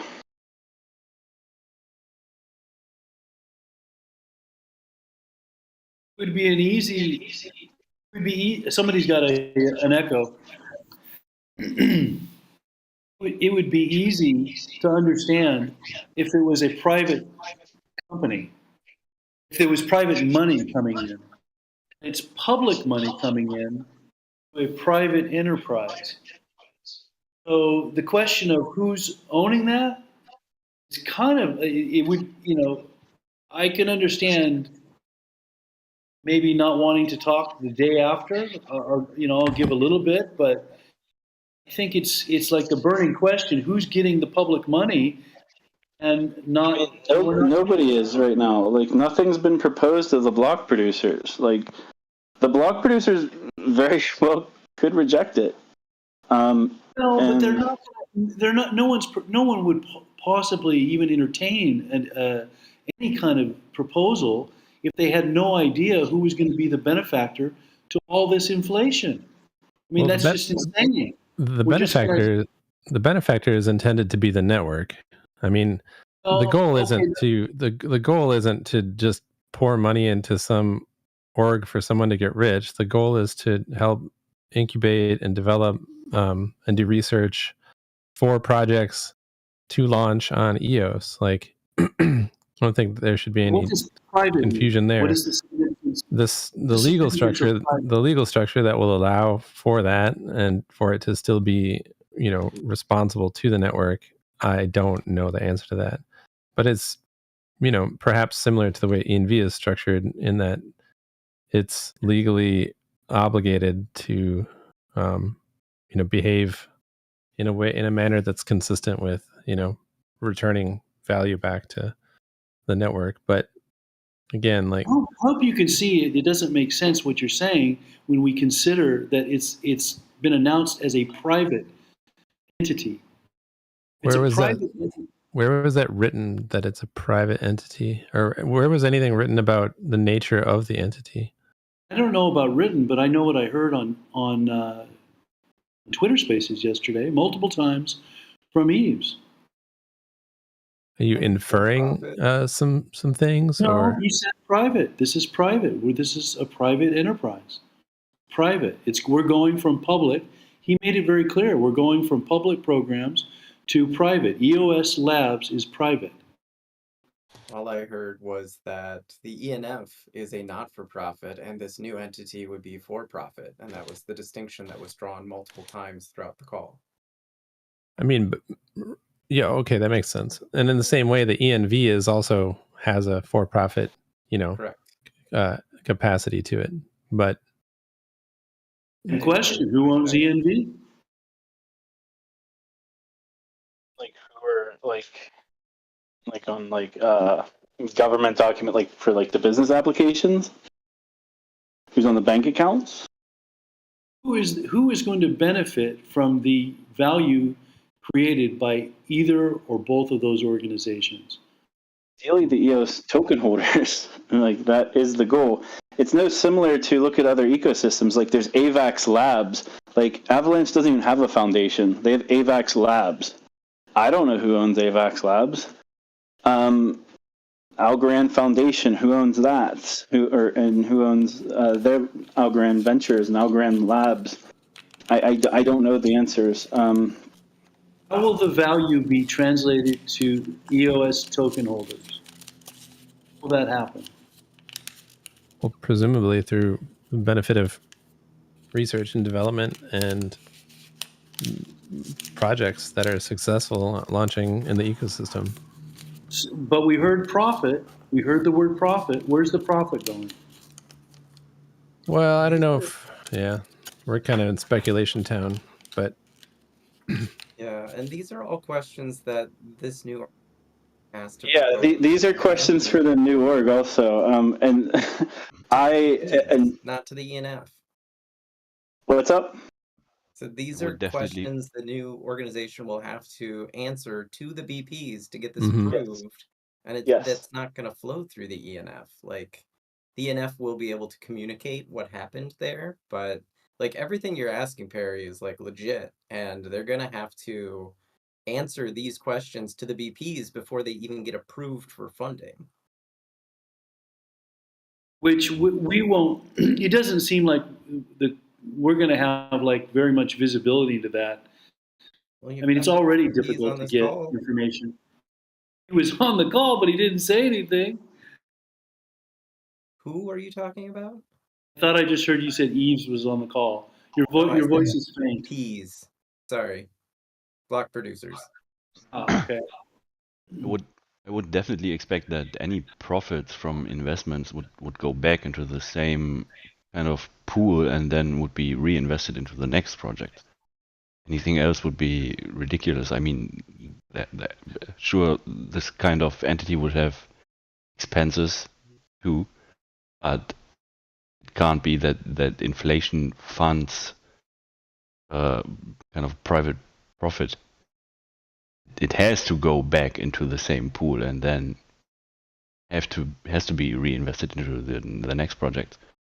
I mean, yeah. Well, and again, as far as I understand, again, this is just based on what I know so far. You know, the EOS Labs isn't an investment making body. That's for the ENV to do. So there's a connection there where EOS Labs can vet projects and prepare projects and, you know, help cultivate projects, but ultimately for funding for like big investment stuff, that's got to come through the ENV as far as I know. So I don't think it's the case that the labs are making direct investments apart from, you know, maybe anything that's on a smaller scale, to, you know, for incubation purposes and stuff like that. But again, I'm speculating now too. So that's how I've kind of interpreted it also. That's the R&D part.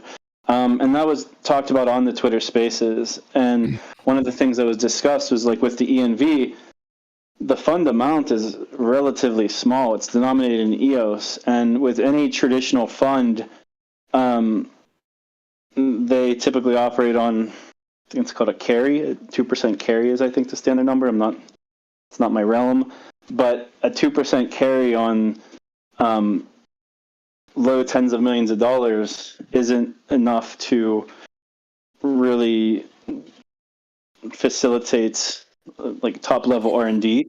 So a lot of the R&D would be happening at the labs level, and labs will have a tight connection with the ENV.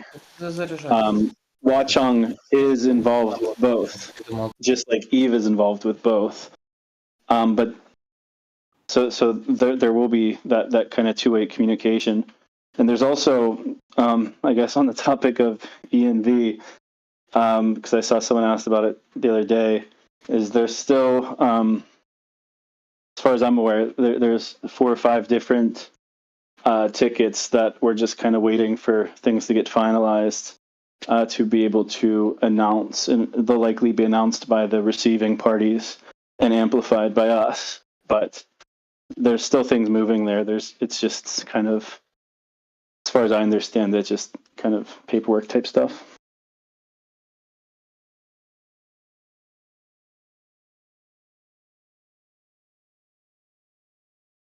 Oh, Zach said paperwork stuff, and it just killed the whole conversation.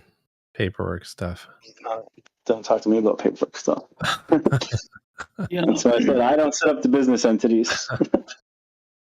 I'm not a communications person, but it seems like you would want to get to the stage before you had like the basic questions answered before you announced it.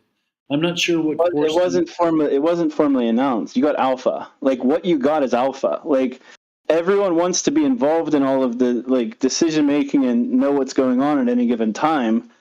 But it's like, okay, you got alpha yesterday. There wasn't all the questions weren't answered yet.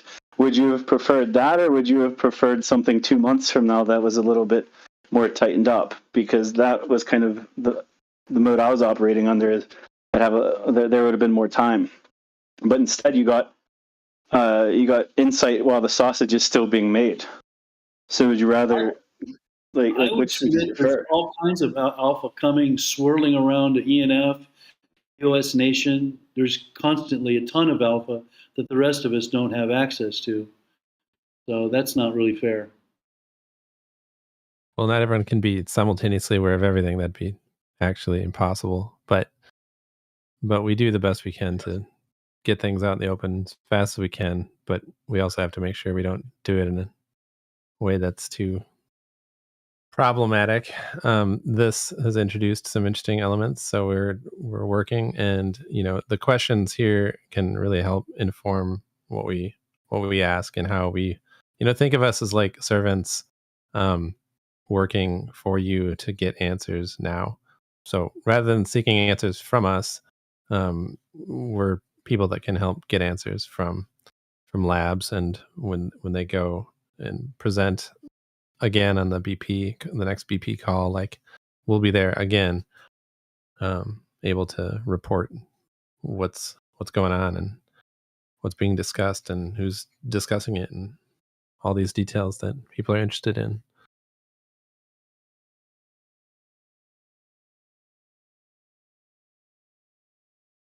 But yeah, And these the BP calls, remind me, are they public or private? They're just for the top 30 BPs currently. That may change in the future. It's hard to say, but yeah, currently it's them, and then we produce a written report based on that, based on those proceedings. And any of the BPs in those calls are free to share whatever was discussed with their own communities, just as we communicate what we, talked about and experienced on that call as well. I saw a comment from. Go ahead. I'm just going to say there's very rarely anything that's said that's not put in the meeting notes, and there, like, you could talk to any BP and they'll be able to validate that. But like sometimes, like the alpha that came out on the Twitter Spaces, sometimes something might slip that shouldn't have, that could, like, I don't know, break an NDA or something. I think there might have been a legal update at one point like that wasn't in the meeting notes the next day. Prior to some public communications coming out, there's a little bit of a heads up. But aside from like a few instances like that, everything is made public through the notes, and also the BPs are all given permission to kind of share what they'd like also. Think of it like a meeting minutes. I was just going to note that Philip of Shintai, CTO of Shintai, he noted that at EOS 42, his BP 31st on the list, and they weren't able to attend the meeting. And we all know that Shintai is an important part of our community. So maybe that 30 number could be expanded a little bit. I think it's have an impact. They're an important player, and it would be nice to give them a seat at the table. Let's see, where are they at today? 31. Yeah, you're right there. Yeah, and EOS Authority is 32, and Flare is 33, Detroit's 36, Aloha is 37. I mean, there's a lot of people that could be on that call. I don't know exactly how we ended up with 30, but I know we had to cut it off somewhere, just for the sake of it. It's kind of like we were talking about this the other day. It's like, it's really kind of like a board meeting. Like, if you think about the EOS as a DAO, like, there's 21 board seats. The top 21 all have signing authority as part of the EOS DAO board. They are the elected guardians. And then extending it to 30 was just kind of, they're the ones most likely to rotate into the top 21. And after a certain point, the votes are just so far off that, like, you gotta put if you're going to put a limit, you need to have a hard limit, or else you could just keep breaking your own rules. It's like, okay, well, they're 31, they're close to 30, let's let them in. Oh, but then number 32 only has 1 million less votes than 31, let's bring them in then too. And then eventually it's anyone who's ever called BP Reg, in which case anyone could call and register a block producer. So I think that was part of it too, was just not creating like a slippery slope. 34 is the next Fibonacci. Well, I mean, at one point, DFS really wanted to get on the calls. DFS, the DeFi protocol, they like coordinated, I think, 10 or 15 million votes like the week before a call, and jumped from like number 38 to 29, and they were on the call because they were upset that they weren't on the previous one. So they got the votes. Yeah, come on, Shintai, you can vote yourself up one notch. Come on. Rally. Yeah. Just have all the bag holders sell for EOS. Oh, shit. That'll make you real popular in the Shintai chats, Perry. go promote that idea. Yeah, Wasn't obviously. that was the plan, wasn't it? Like that's kind of the idea with the proxy and stuff, is to use the EOS revenue to buy checks. Well, yeah, but part of it, their plan rested on using Yield Plus, unfortunately, and they're a little late to the party, so they're kind of bummed out by that. They'd written a whole.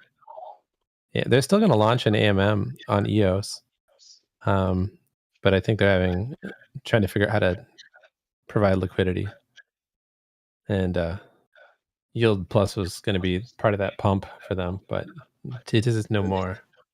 The goal of that project was to use the funds, the yield, to buy checks, to put buy pressure, positive buy pressure on checks. That was the point of that program. There's some benefit to EOS too that I can't remember what how Philip articulated it right now. But I mean, it's good if altcoins on a network are being supported, with liquidity and price. Like that's like the superpower of Ethereum. So there's that benefit. Like when there's a bunch of new projects popping up that launch tokens, it's exciting because there's speculation. There's looking forward to like what they're going to build. Like there's always excitement when there's new projects and new tokens launching, whether it's a meme token craze or a DeFi token craze. Whenever there's a new fad that comes up where there's a new kind of group or category of tokens launching, it's exciting. So I think that's another thing that will be beneficial with the way labs will be able to deploy capital compared to what's been available through like the grant framework. One of the limitations, and it was a self-inflicted limitation, and it was modeled after the Web3 Foundation, which is the foundation behind Polkadot. We followed a lot of their guidelines and criteria. They had one of the most robust grant frameworks. And some of the limitations were your project cannot have done a token sale, and you must be open source. And those two combined really locked out a lot of really good applicants. Like there are a lot of really good projects that chose not to deploy because they weren't able to access capital because they didn't meet the guidelines and criteria. So that's like one example of something that could be different with EOS Labs, is they could focus more on projects that either have a token or will be launching a brand new token because they're incubating a brand new project.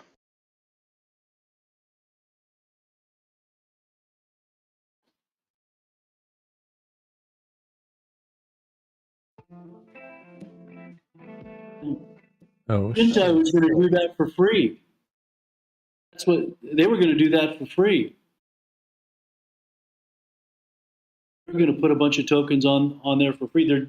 They're generating tokens, and yeah, that was going to happen for free. Almost like a public good.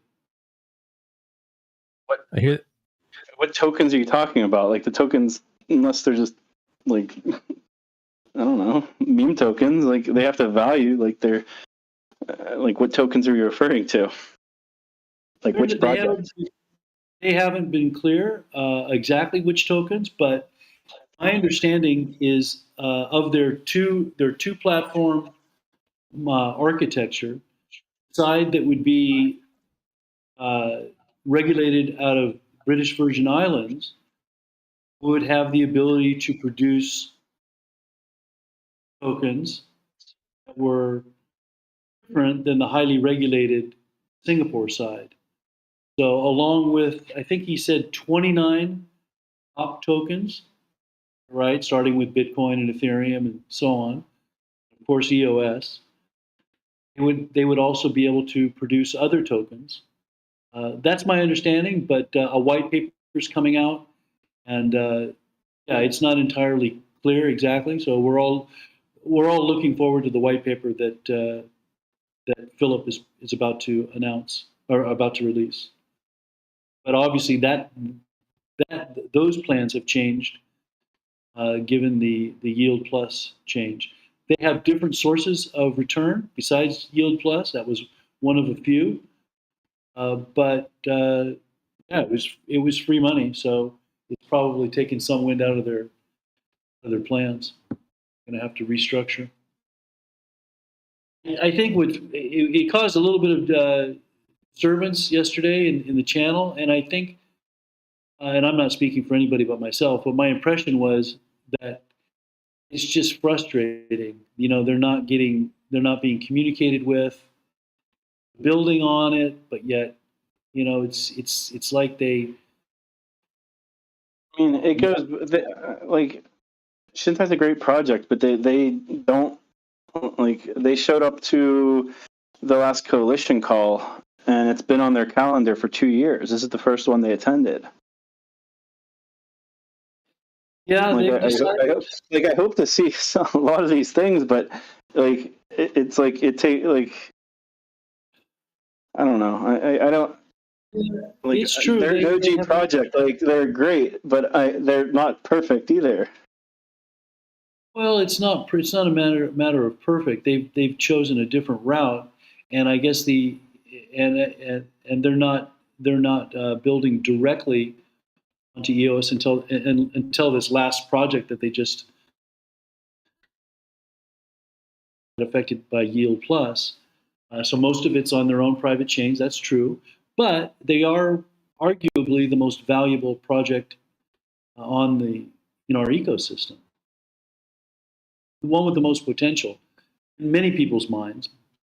The token obviously doesn't reflect anything at this point for many reasons, which I'm not going to get into. But the actual potential, it's hard. I don't know of anything else that has more value. So given the fact that they have the most potential value, I would hope that they would have a little more voice and a little more respect and a little more, I don't know. That seemed like that would be in all of our interests, the EOS token holders' interest. Maybe I'm wrong. Yeah, I mean, I would just say I love the Shintai team and the project, and I think it has a lot of promise and does bring a lot of value to the ecosystem. But like, it takes two to tango, I guess. And like Zach said, I mean, really, it's got to show up. I know they've been really heads down building their product, which is amazing. But the invite has been extended repeatedly and for a long time. And I know communication still happens on the sidelines, but it's just like we're also busy building different things. It's hard to.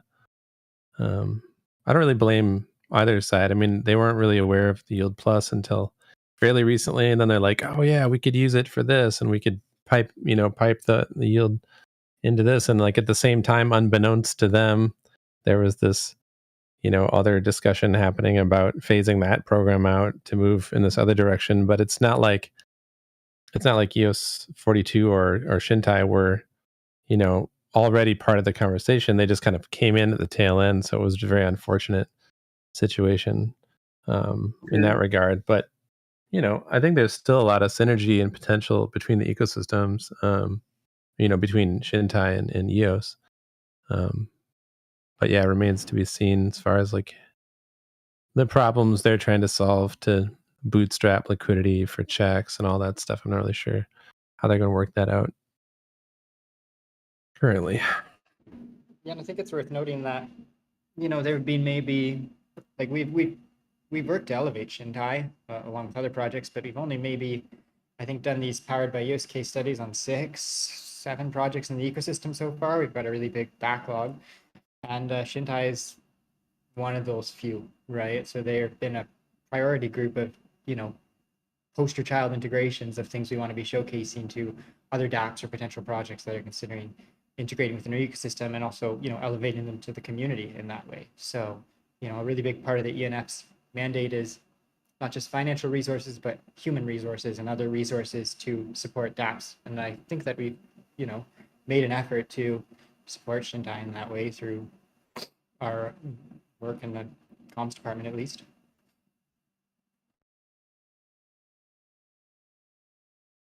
True that. Guarantee they're on our short list for contacts to bring in when we run DeFi related Twitter spaces or events in that regard, right? They're, like I say, in that sort of poster child DApp status. So we are working to elevate them.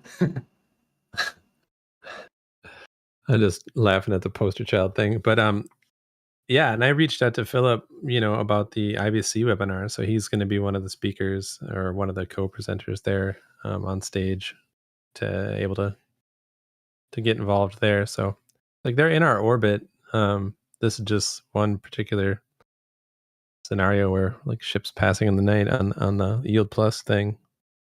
But I think it was pretty hard to predict in a lot of ways. So yeah, I think with the Yield Plus, I mean, I think it averaged 300,000 EOS per quarter in distributions, and that was only for $20 million of real like hard TVL, like EOS and USDT. So whenever like there's limited capital, there's right now at this token price, it's roughly $14 million total at 2%. So even if like the TVL were to increase, if it were to if Yield Plus would have been too successful, it would have basically sucked all of the funding away from everything.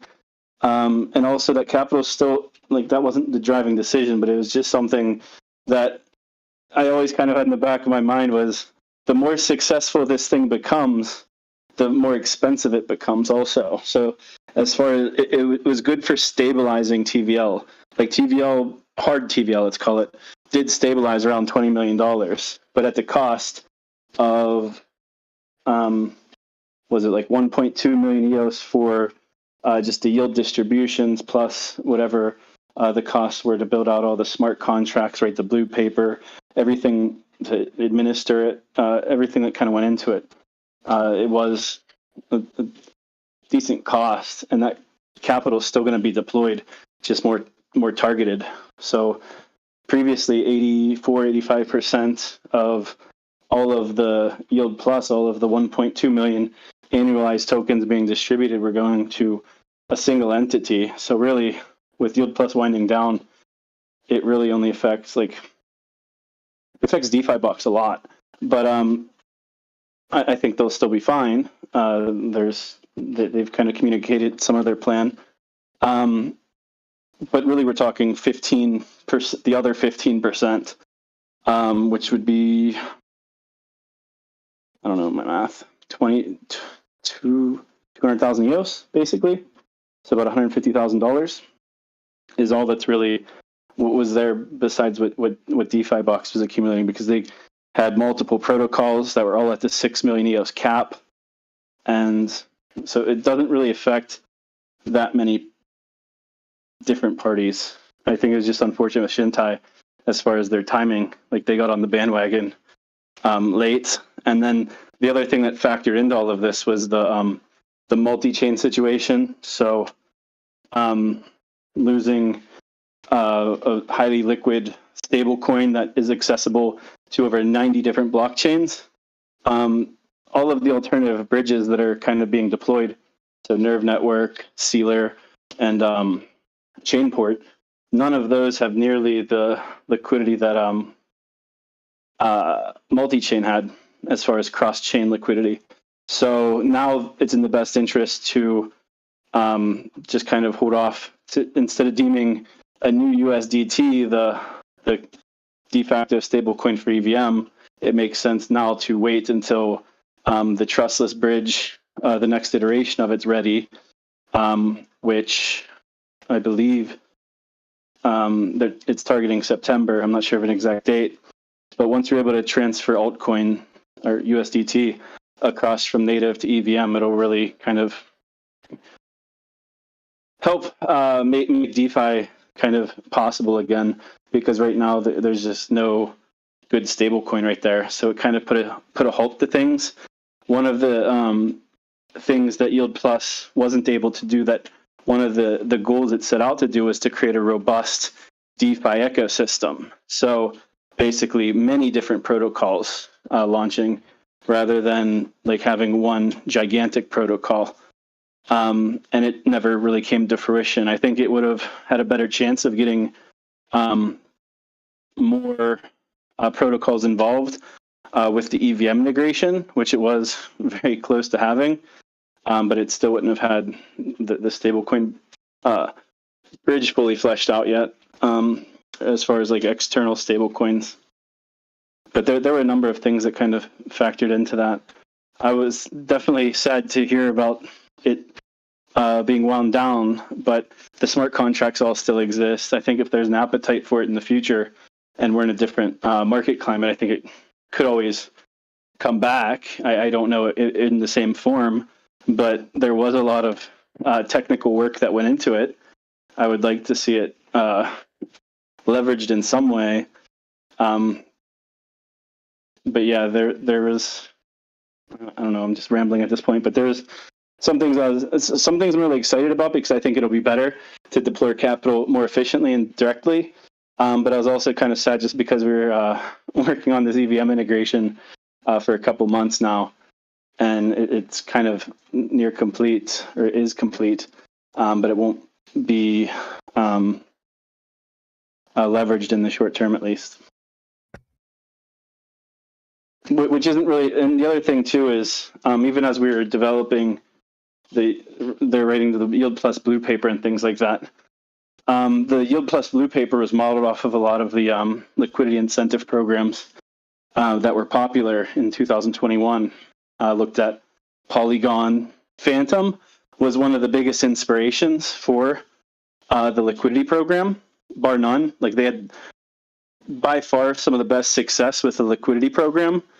And part of that's because Andre from YFI was basically the head of DeFi for Phantom. So they're very successful with all of their DeFi programs. And I think they closed down their liquidity incentive program before we even published the blue paper.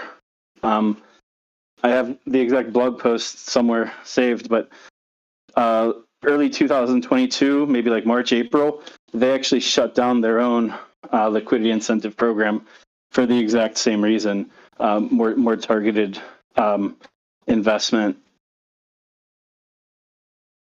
I'll try to find the link and drop it.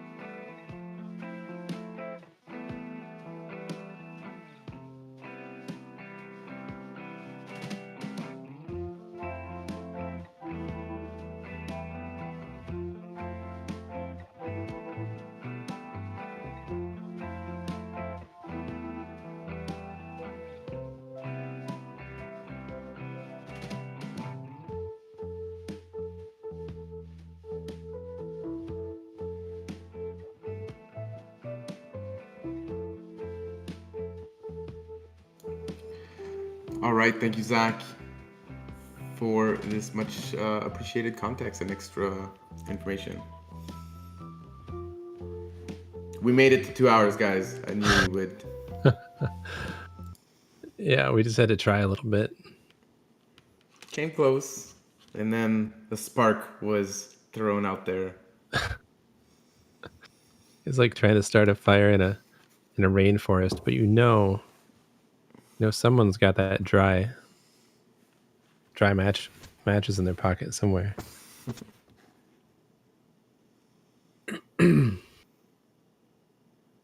What never got answered? Tony? If ENF is abandoning funding public goods, I think was the question. Yes, that was the nasty version of the question. But what functions and avenues remain for public good projects? For direct funding,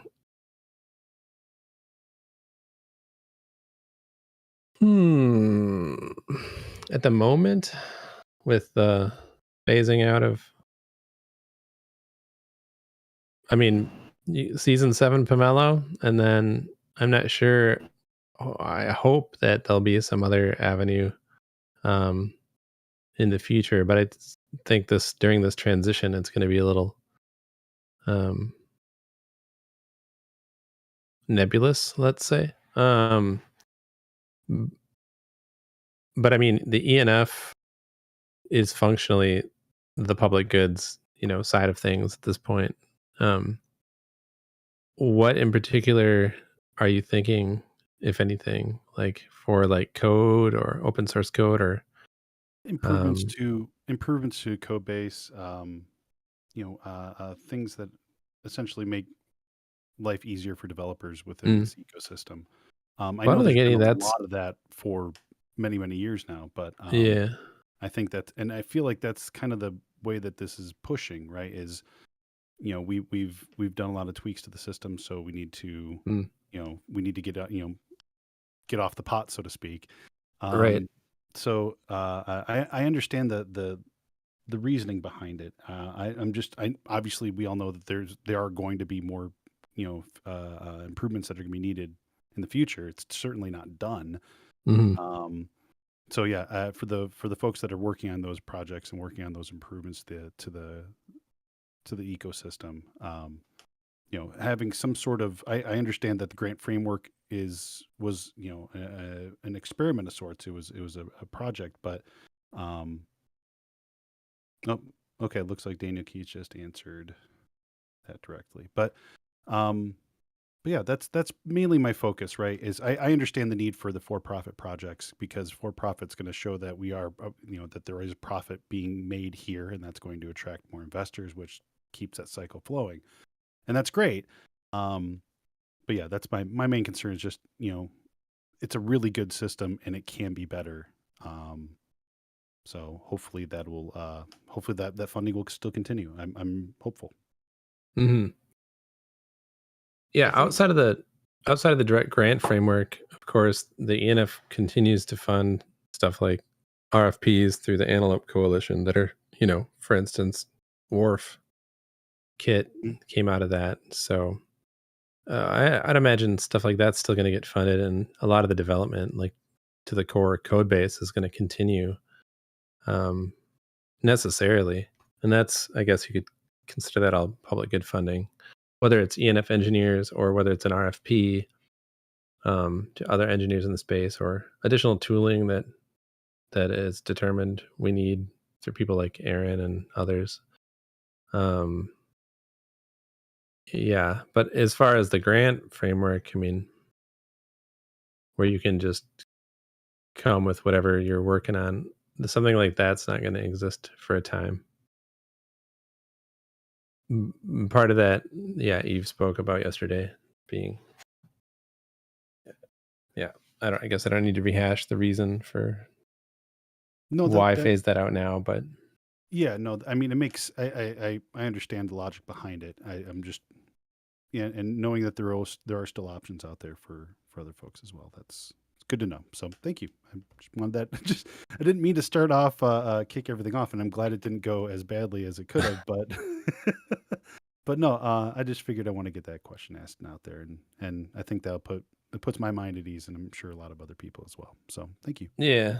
Well, like if you think about it, Zach reiterated it, and I think Eve spoke to it too. Like the funding is still here. It's just kind of all being reshuffled around. But the proposal currently, as it stands, is for 25% of the total, token emissions that are coming to the ENF. Like 25% of that would functionally now manually at first, and then later, if the block producers approve it programmatically, then to labs. But that 75% still flowing to the ENF is a lot of room to maneuver as far as funding public good, necessary public good infrastructure for EOS and other coalition chains as well. So we've partnered with, like we wouldn't have been able to do Finality and IBC without Guillaume and REG's collaboration, and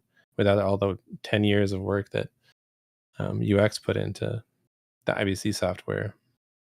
So I think stuff like that's all going to continue. That's not really part of the deal here, but So like one example is like recently, I don't know if it's officially approved, but like Jungle Testnet, for example, like they needed funds because obviously we need Jungle Testnet to continue, and there's costs involved with that. Like that's an example of a public good.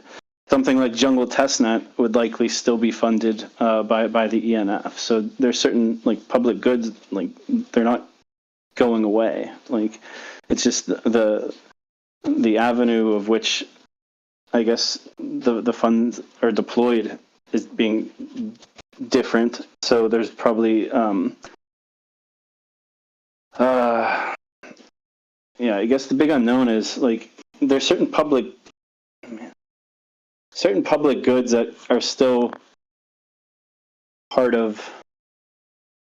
I'm just trying to think of a public like anchor for like there's certain public goods that are still like mission critical to the network. Like if those went away, then like anything that would break the network or make it lose its luster, like those are all going to continue.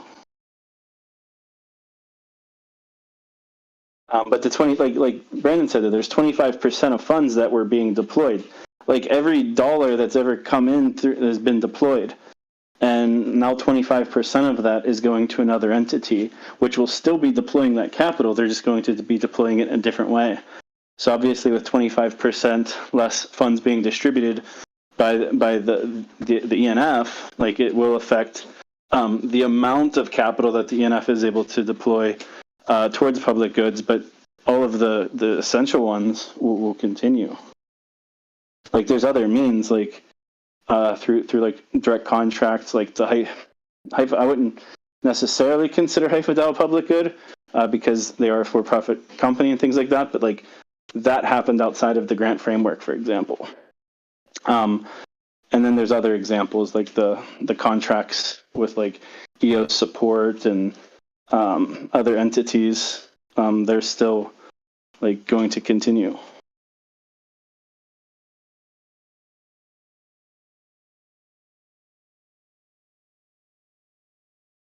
I think it's also worth noting that, the ENF right now, without like a proper labs function on the network or, something that can serve as a BD role, the ENF employees filled a lot of that responsibility. And that's something Eve talked about briefly yesterday too, is, with this change,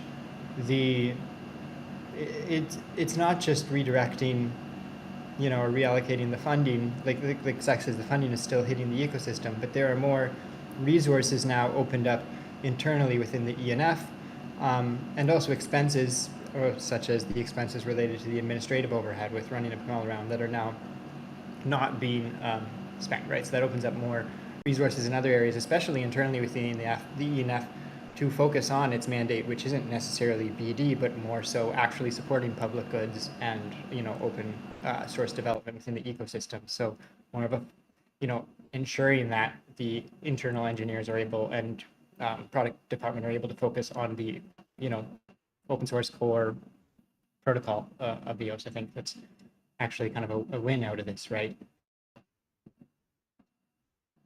Yeah, the other big win is just the evaluators of the grant program in general, the direct grant. Like all of the evaluators were like our best engineers. So for every hour they're spending reviewing milestones or grant applications, that means they're not developing like core code and things that are making the network better. So I'm definitely looking forward to people like REG having an extra like 5 to 10 hours, hopefully not 10 hours, but like an extra 5 hours a week that's not kind of going through stuff. And like there's been certain grants that have been delayed. Like we have limited resources as far as human resources to process things. So because we put these nice rails in place to kind of have the processes and the accountability by making things milestone driven, so that we have to review every single milestone. We need to review it so that we could pay it out. The reviewers are all of our engineers, the best engineers we have that are typically the protocol engineers.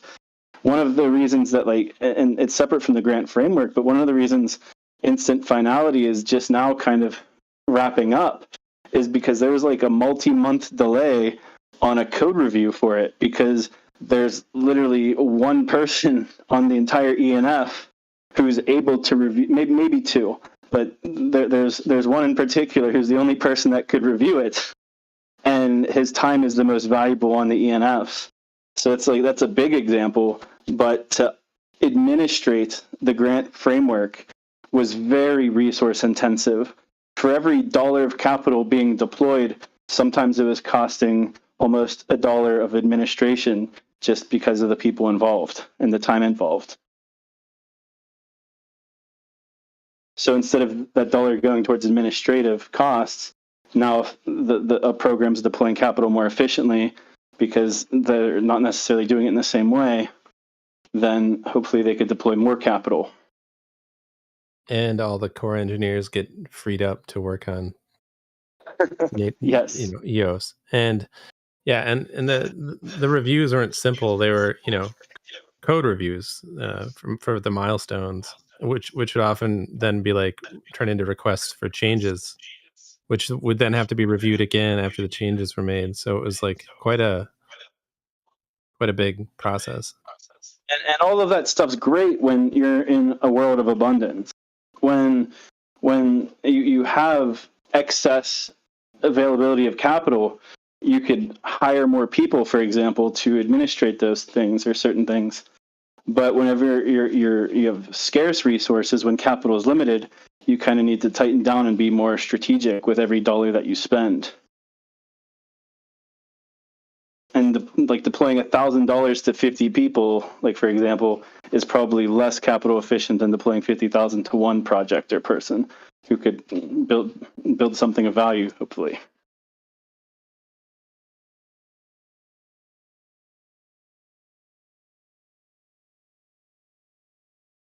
I'm impressed with how many people are still in this, still here. I'm like looking at the clock. I'm like, oh no, I thought we were done like an hour ago. Any other final thoughts, questions before we wrap this up and get on with our other work?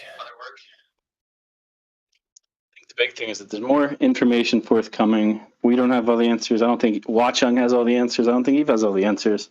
But we're most certainly willing to take everyone's questions and try to answer them the best we can. So like Brandon said a few times, just drop your questions in Telegram, Discord, tag us. Like even if we don't respond right away, don't tag again and keep tagging again. Like your questions are being logged, and we'll answer as many of them as we can in the blog post we're working on. And some of the questions we won't be able to answer just because these are questions that should probably go to EOS Labs, for example. And I'm sure that they're going to be grilled on a lot of these questions, especially on the BP calls and any calls that happen outside of that. So, but we'll do the best we can. I'm sure you don't need any more urgency, but it just seems like the community, without knowing where you're going with this, it seems like a giant stall. And there's a lot of people who are just wondering, like, should I do this? Should I do that? I don't know. We don't know. So we just laid off 40% of our staff. So like we're also dealing with the same thing. Like we're getting people up, like rightly so, asking why their grants are not being paid out and not being reviewed and not being, I guess, paid. I think I said that twice. Like we're getting all of this pressure, and it's like literally the thing holding it back is human resources, and then the most valuable human resources, which are the core protocol engineers, which there are not that many of. So like continuing things as they were, like it wasn't necessarily ideal like working conditions for those involved with like administrating the program.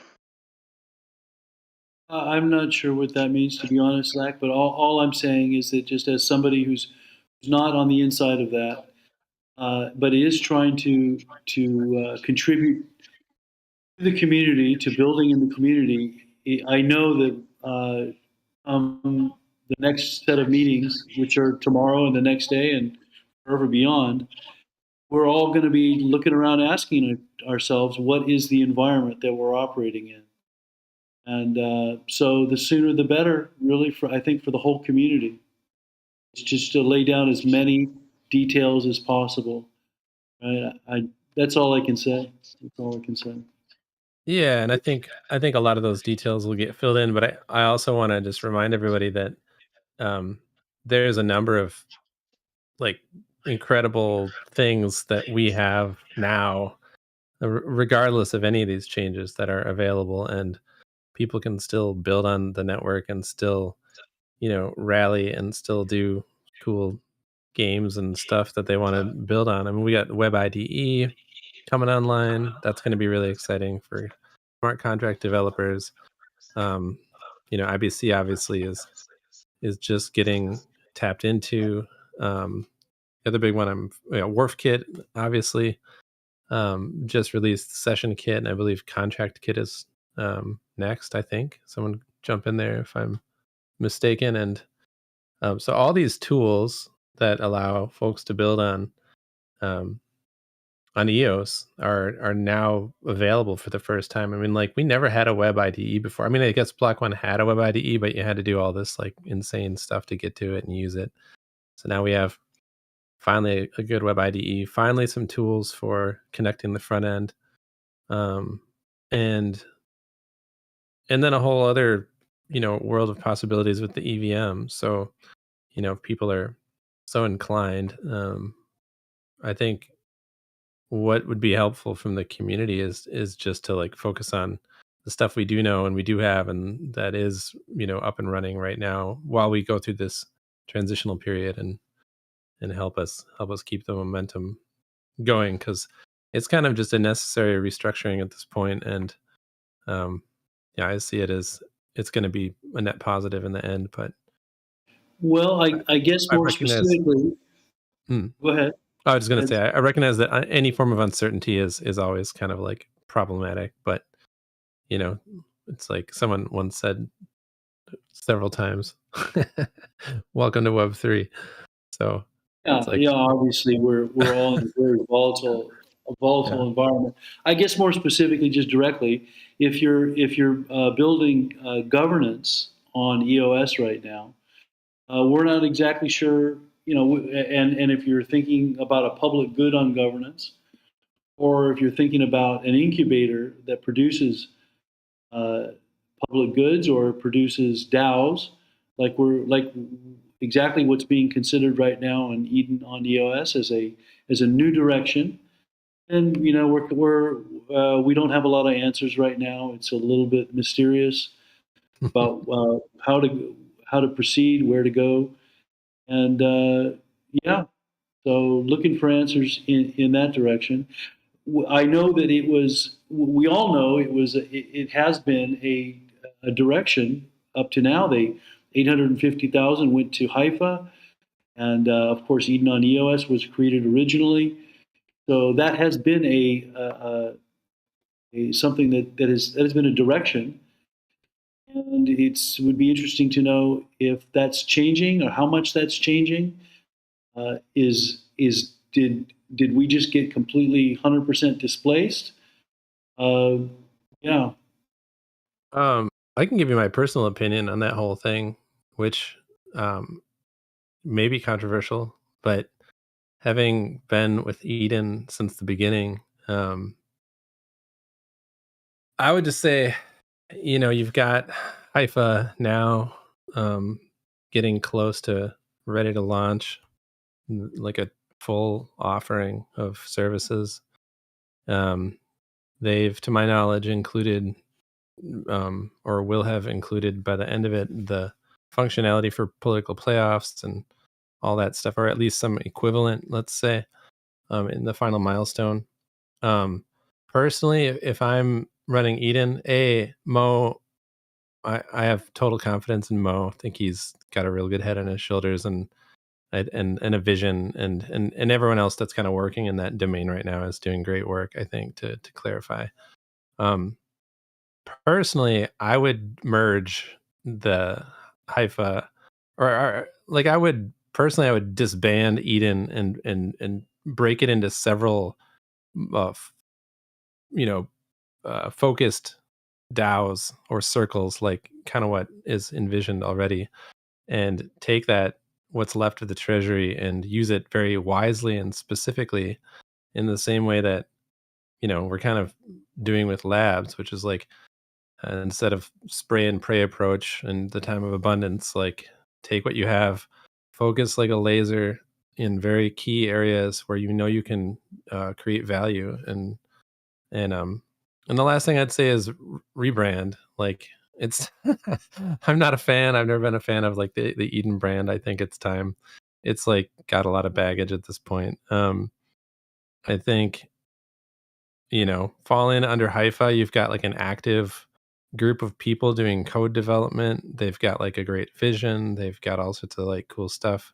It's like, I think in large part, people get so focused on the tools that they lose sight of what they're even trying to accomplish. And it's like, I've said this before, probably like 100 times in different like Eden meetings and stuff, but like, we could all be doing pretty much everything we're doing right now with like a spreadsheet and a group of people meeting up.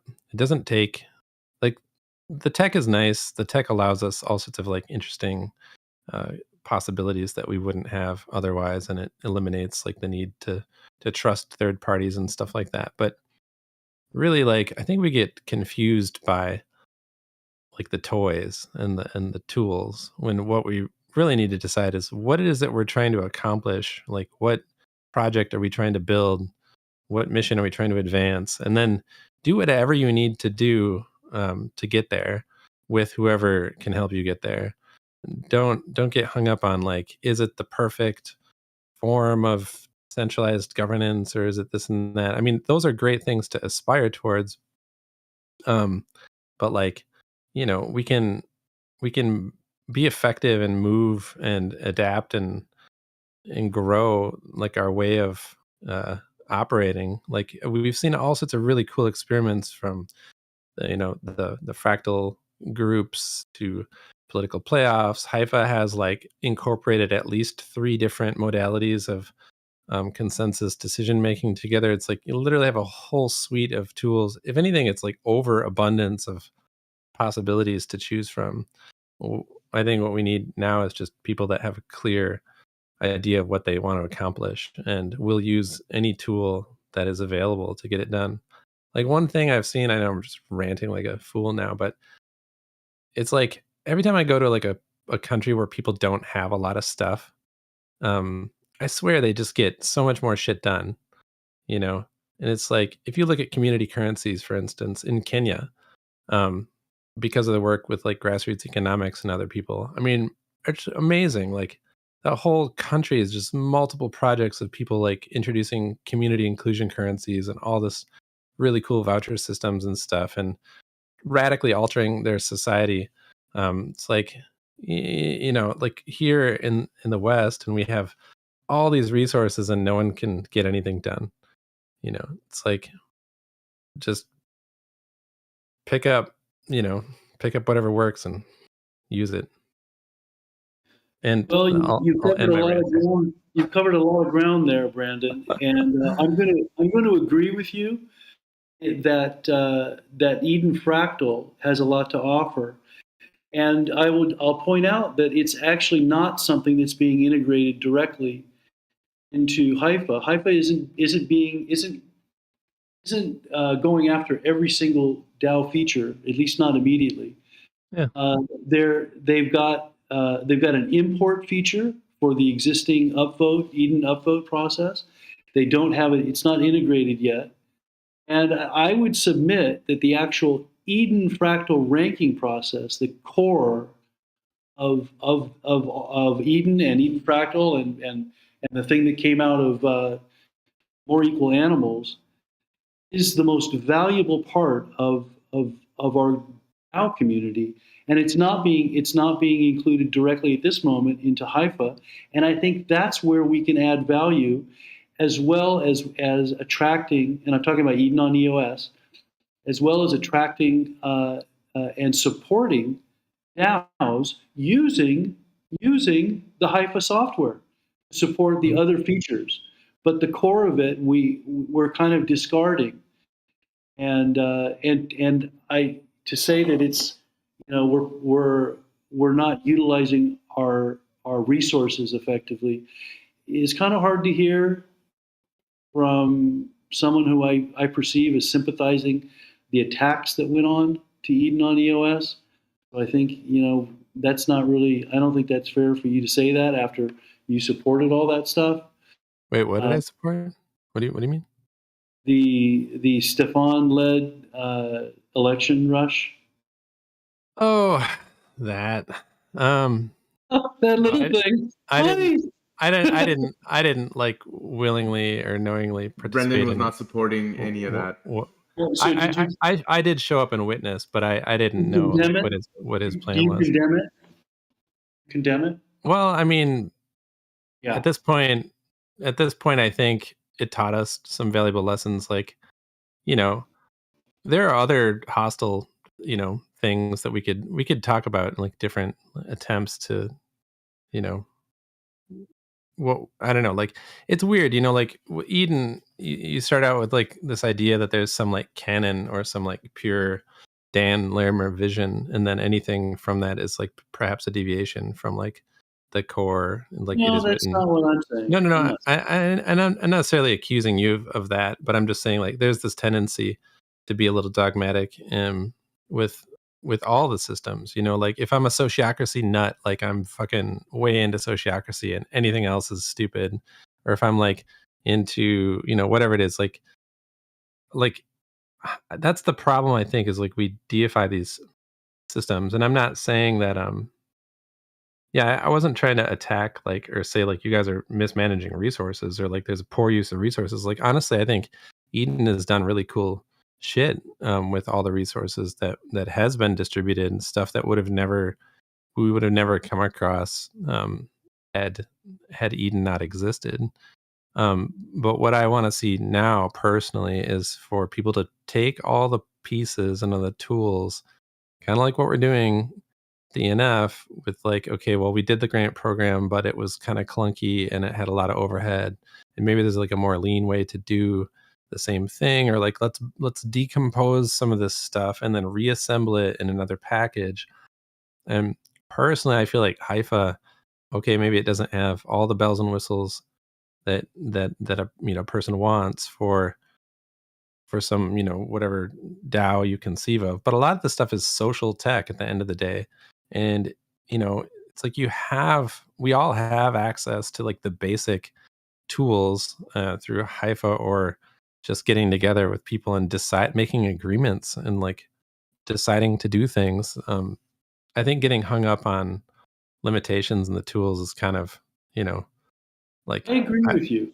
I agree with you. I think the focus should be on the process, and the tools should follow behind. Because if you try to get something built first and then test it, this kind of fast-moving environment where we're all just kind of we're engaging in self-referential development. In other words, I'm in a DAO that is building the software that it's using to administer the DAO. Mm-hmm. Right? That's very difficult. So that's what I say. Yeah. I like, we have Haifa. They're active. They're pretty gung ho. They're passionate. Like, I think Edenia has done a great job keeping and maintaining the code, but it's a lot. It's a lot of overhead to maintain. At some point, you got to ask yourself, like, what about this is worth keeping and maintaining at what cost, versus just getting shit done and not like, paying homage to this like machine that was pretty damn cool in its time, but like, having lost its active developers, kind of left everybody. Well, it was under attack. Its active developers were pushed out, and the core of it, in my eyes, is capable of creating very powerful governance and very powerful and very efficient resource allocation. So right now, ENF is considering, how do we cut costs? And because we all have all this cost to go through the process of evaluating all of these grants and so on and so forth.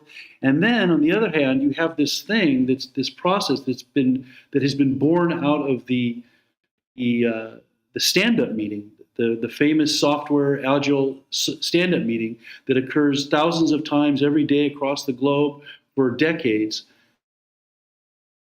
that is essentially acting as a price discovery for contributions, for labor. That is an engine.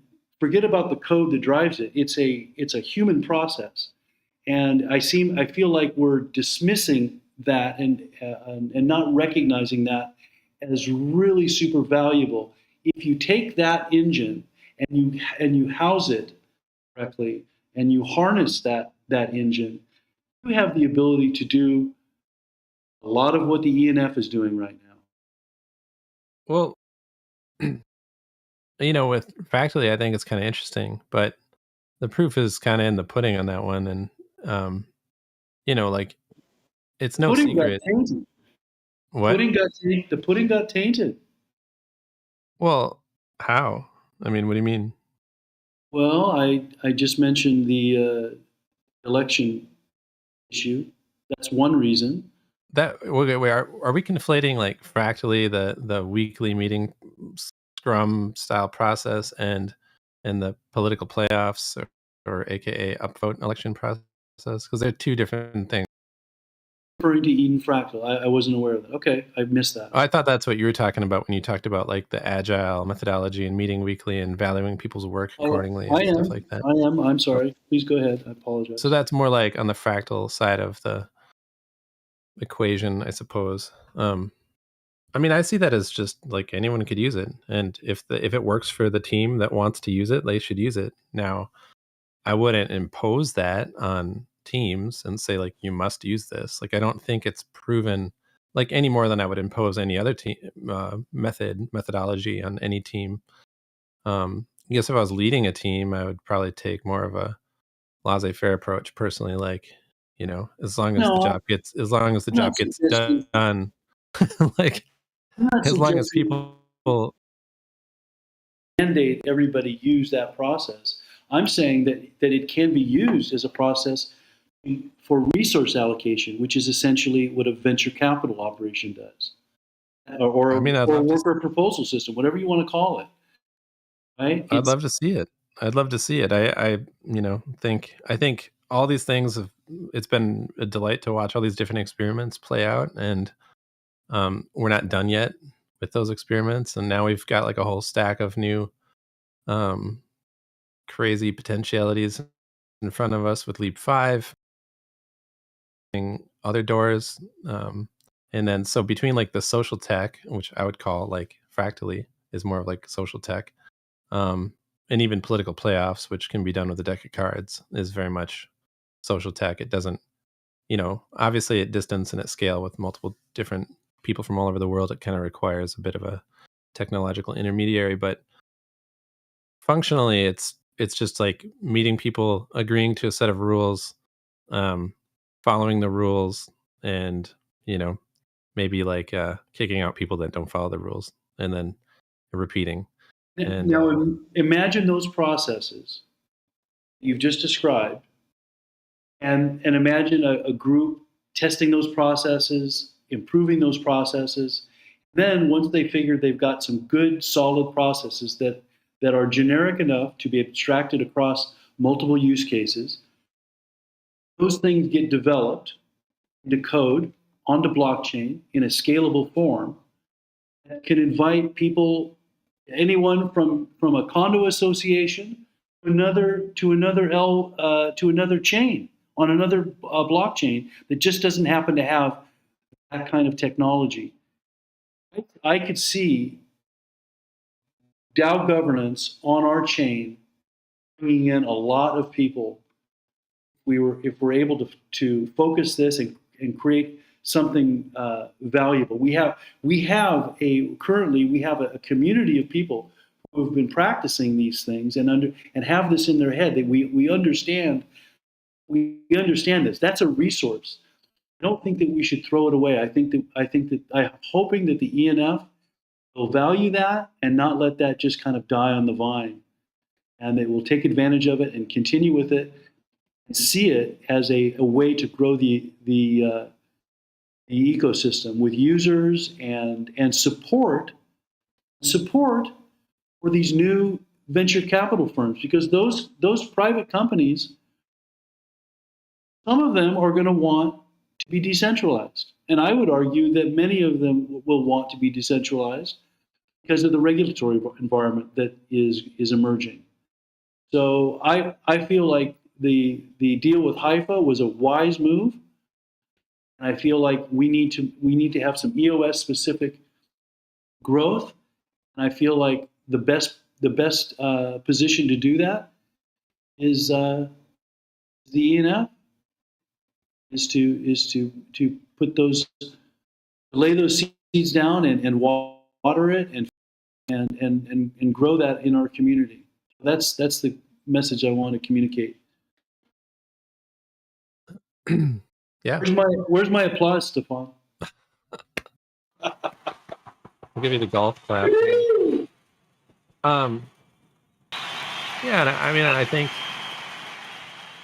yeah, I can't speak for the ENF as a whole, but like we bet on Haifa heavy for a reason, and I think that personally, I just think that's the thing right now to rally around and bring the other tech with you. Like, do it under that banner. Like, Haifa has the potential, I think, to be extremely widely adopted when it's ready to go.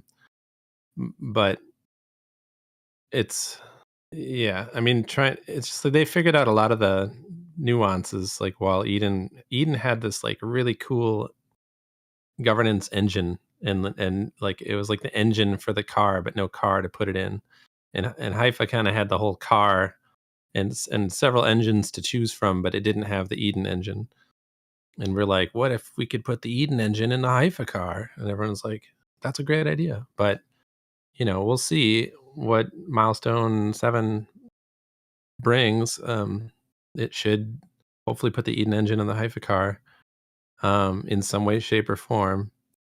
And then I don't know what fractally and all that stuff. Like, that's probably not now. But again, back to my I'm imploring people to just pick up whatever tool is available and organize and do cool shit and build things of value. Like, don't wait for the tools to be perfect. I mean, I'm so guilty of that. I mean, in my life, I've wasted half my life waiting for like good tools before I like started getting down to business. And it not until I got into my 40s did I start to like realize I just needed to pick up whatever's in front of me and make something with it. So I think we're in a position as a network where we have a lot of power to define what comes next and to be really active. But if we get distracted by the tools and trying to make things perfect along the way, it's gonna be a slog. Well, that's perfection is not happening in any of the meetings that I'm in. There you go. Well, but are people like hung up on trying to reach perfection? It's like, for sure it's not happening. Like, perfection is almost never happening. But I'm trying to strive for decentralization.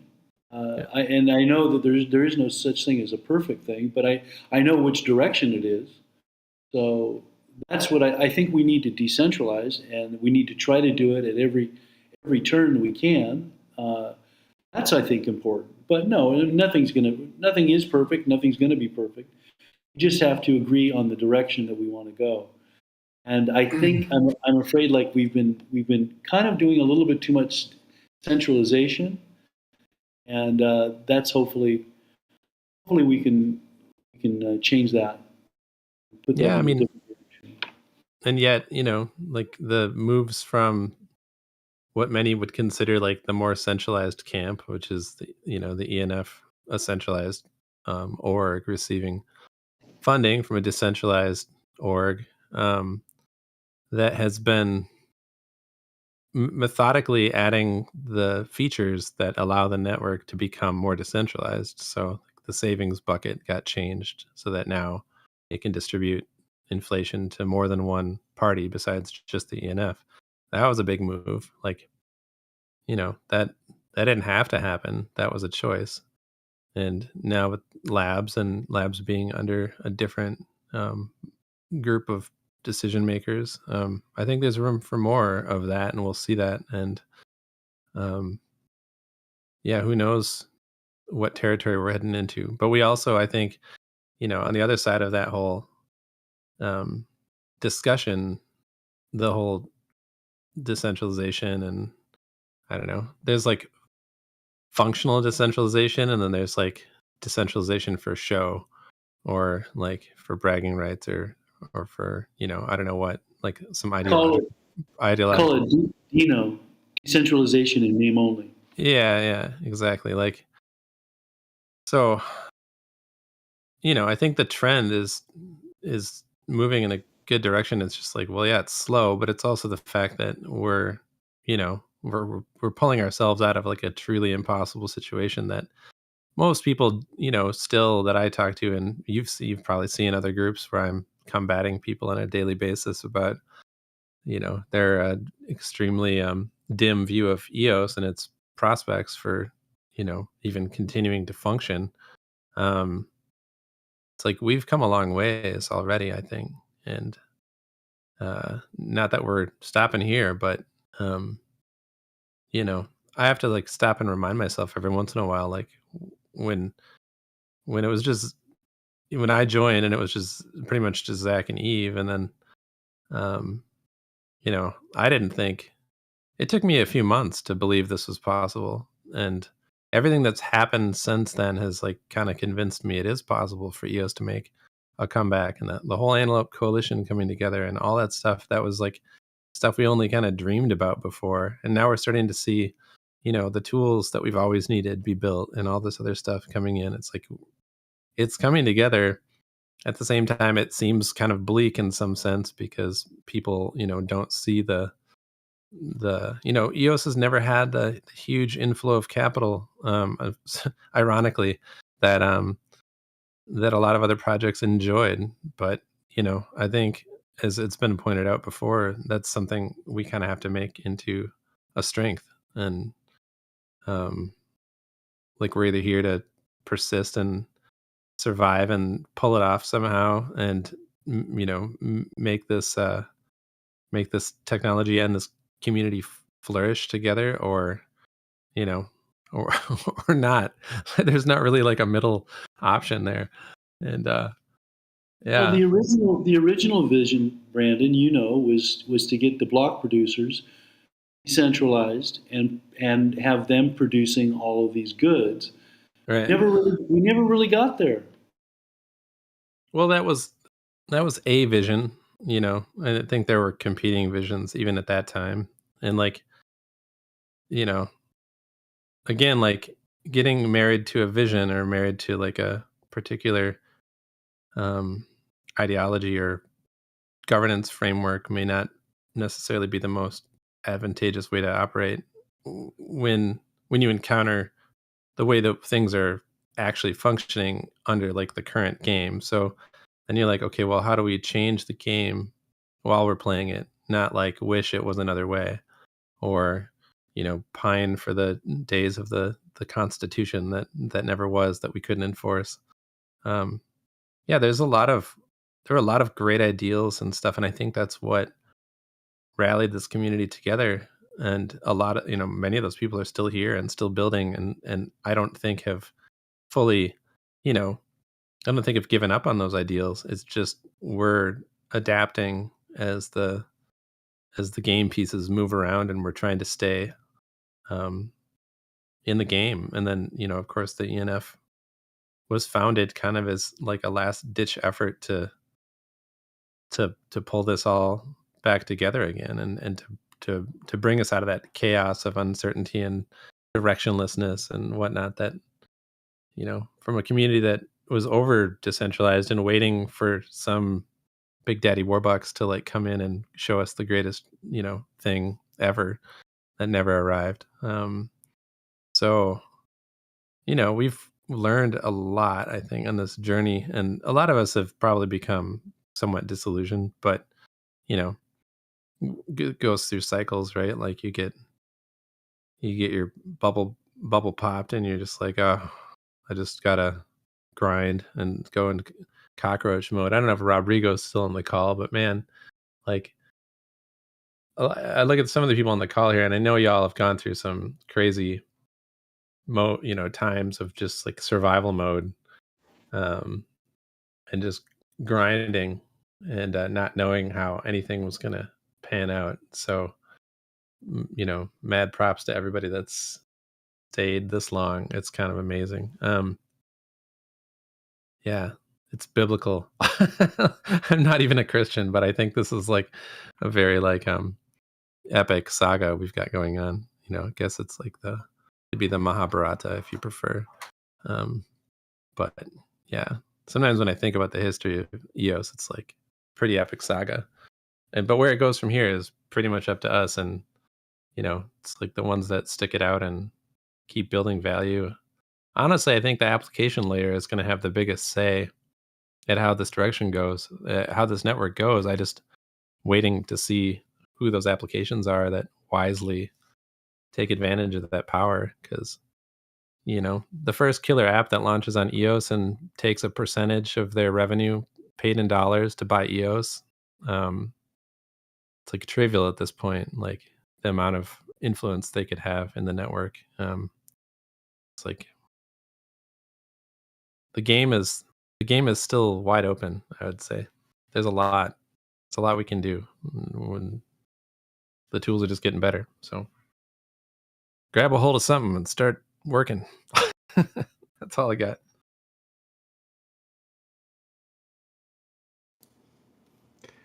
All right, that was pretty good, Brandon. I think we're gonna wrap it up there for now. I'm sure we'll talk again about these topics in the coming weeks. As always, we're gonna do it all over again next week, same time, same place. Join us on Discord, listen to us on YouTube, Facebook, Twitter, wherever it is. And yeah, that's it for today. Thank you for everyone who asked questions, left some comments, shared some news. This was what makes this show great. And so thank you everyone for participating. And yeah, we're going to do it again in a week. That's it. Let's go EOS!